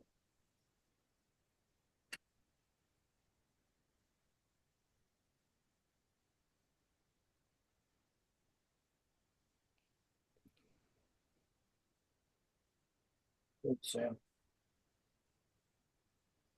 I think that's half the answer. I think that everyone potentially has that feeling, regardless of whether they're man or woman or child or whomever, pick your pronoun. I think the interesting thing is whether you can feel that and yet not be attached to it. So the idea of not being attached to the outcome, but still endeavoring to put your energies, your focus, your creative thoughts, your contributions towards that end. I think that's a good balance. Yeah, I agree. Over. Yeah, it's an ethic that you try, even if the effort doesn't pay off, you try. The reason I ask is, wasn't it Kurt Vonnegut that said, imagine what could be accomplished if it didn't matter who took the credit? I think it was him. Lao Whoever Tzu said that 2,500 years ago as well. Who said it? Lao Tzu in the Tao Te Ching. Okay, so that's why I use initials, because I don't like to use a name. So I would, okay, it's good to know. But anyway, it's an important point. And it's tied to the question I asked. And I agree with your what you said. Oh, Kayla's gone. I didn't notice. And she dropped about 5-10 minutes ago. I'll have to feed the kid. Okay. Yeah. Too many parallel channels, so I can't follow them in real time.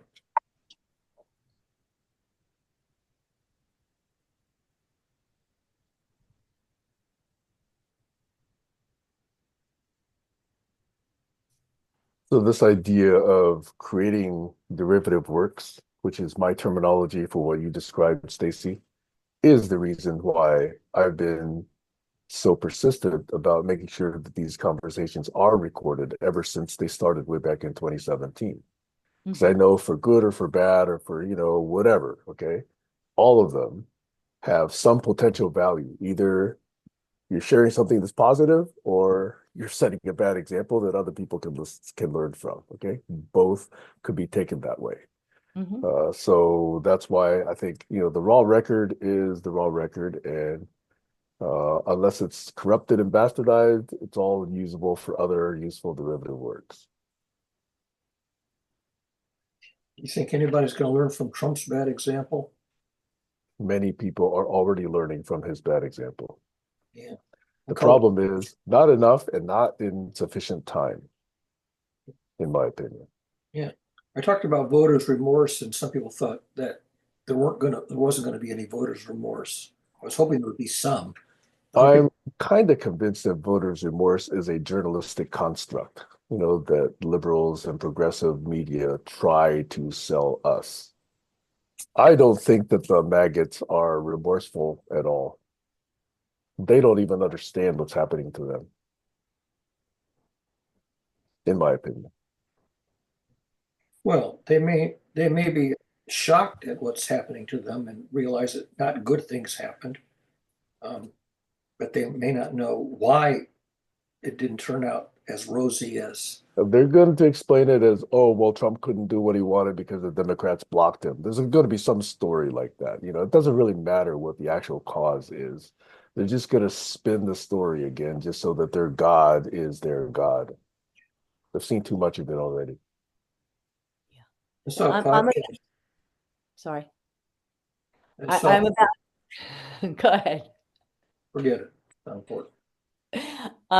Before I get off, I just wanted to address what Sam had just, about why, and I agree, it's really important. And I'm really learning that firsthand as everything I need is at my fingertips. I mean, it's coming to me and that's where the spirituality and the synchronicity comes in. And I'm experiencing great joy because I feel like I'm living a magical life. My goal was to create a game for myself to live in every day of my life where I go to sleep saying, wow, that was a great day. I can't wait to try it again tomorrow. That's always been my goal. I feel like I have that. And I would say for the past 3 days, I've probably been living it and still having to learn how to calibrate because I'm identifying my weaknesses. Some of it has to, and this is where the alphabet code comes in. And this is where Barry's work will come in, whether he recognizes it or not, I don't know. But this has to do with like being able to put that kind of work into physics terms, using words like hot, cold. Like I use the word thermometer, but it's mom because it has that feminine, it's a cheeky way of just slightly shifting things the way they are from my original thing I want to say before I left was back in 2019, the answer that I got from one of the male members who I really cared and loved this is what he said to me. Your ideas are great, but I have to finish my work so I can make your dreams come true. And that's like telling somebody, like, I just want to, like, give me a ball. Let me just play on the side while you're having the game. All I want is a little space to play.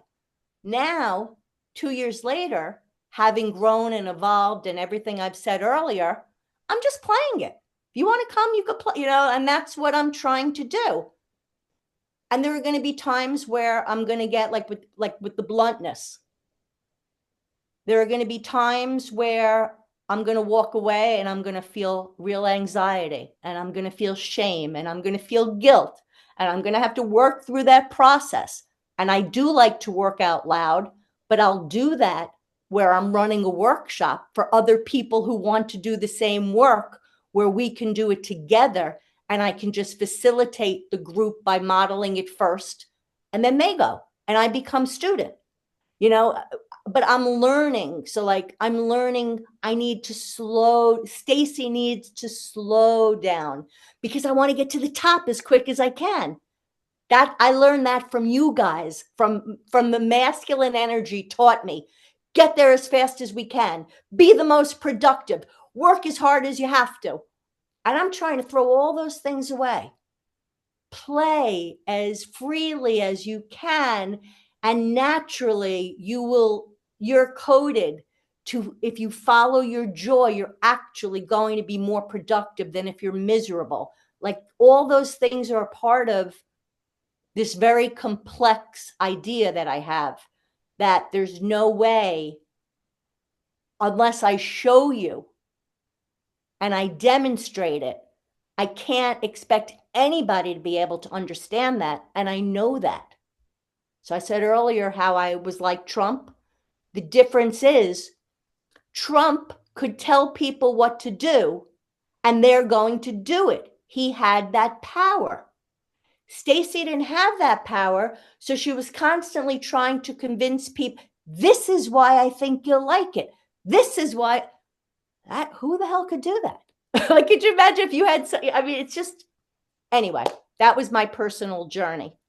That is to be shared at a different time with a different audience, with an audience that's what they want to eat. Barry doesn't want to eat that. I don't want to make him, but I still want him to know I love him. I still want to find a way that we're still connected. We don't all have to be working on the exact same thing. What's important, though, is that I only want to be with people that want to express love.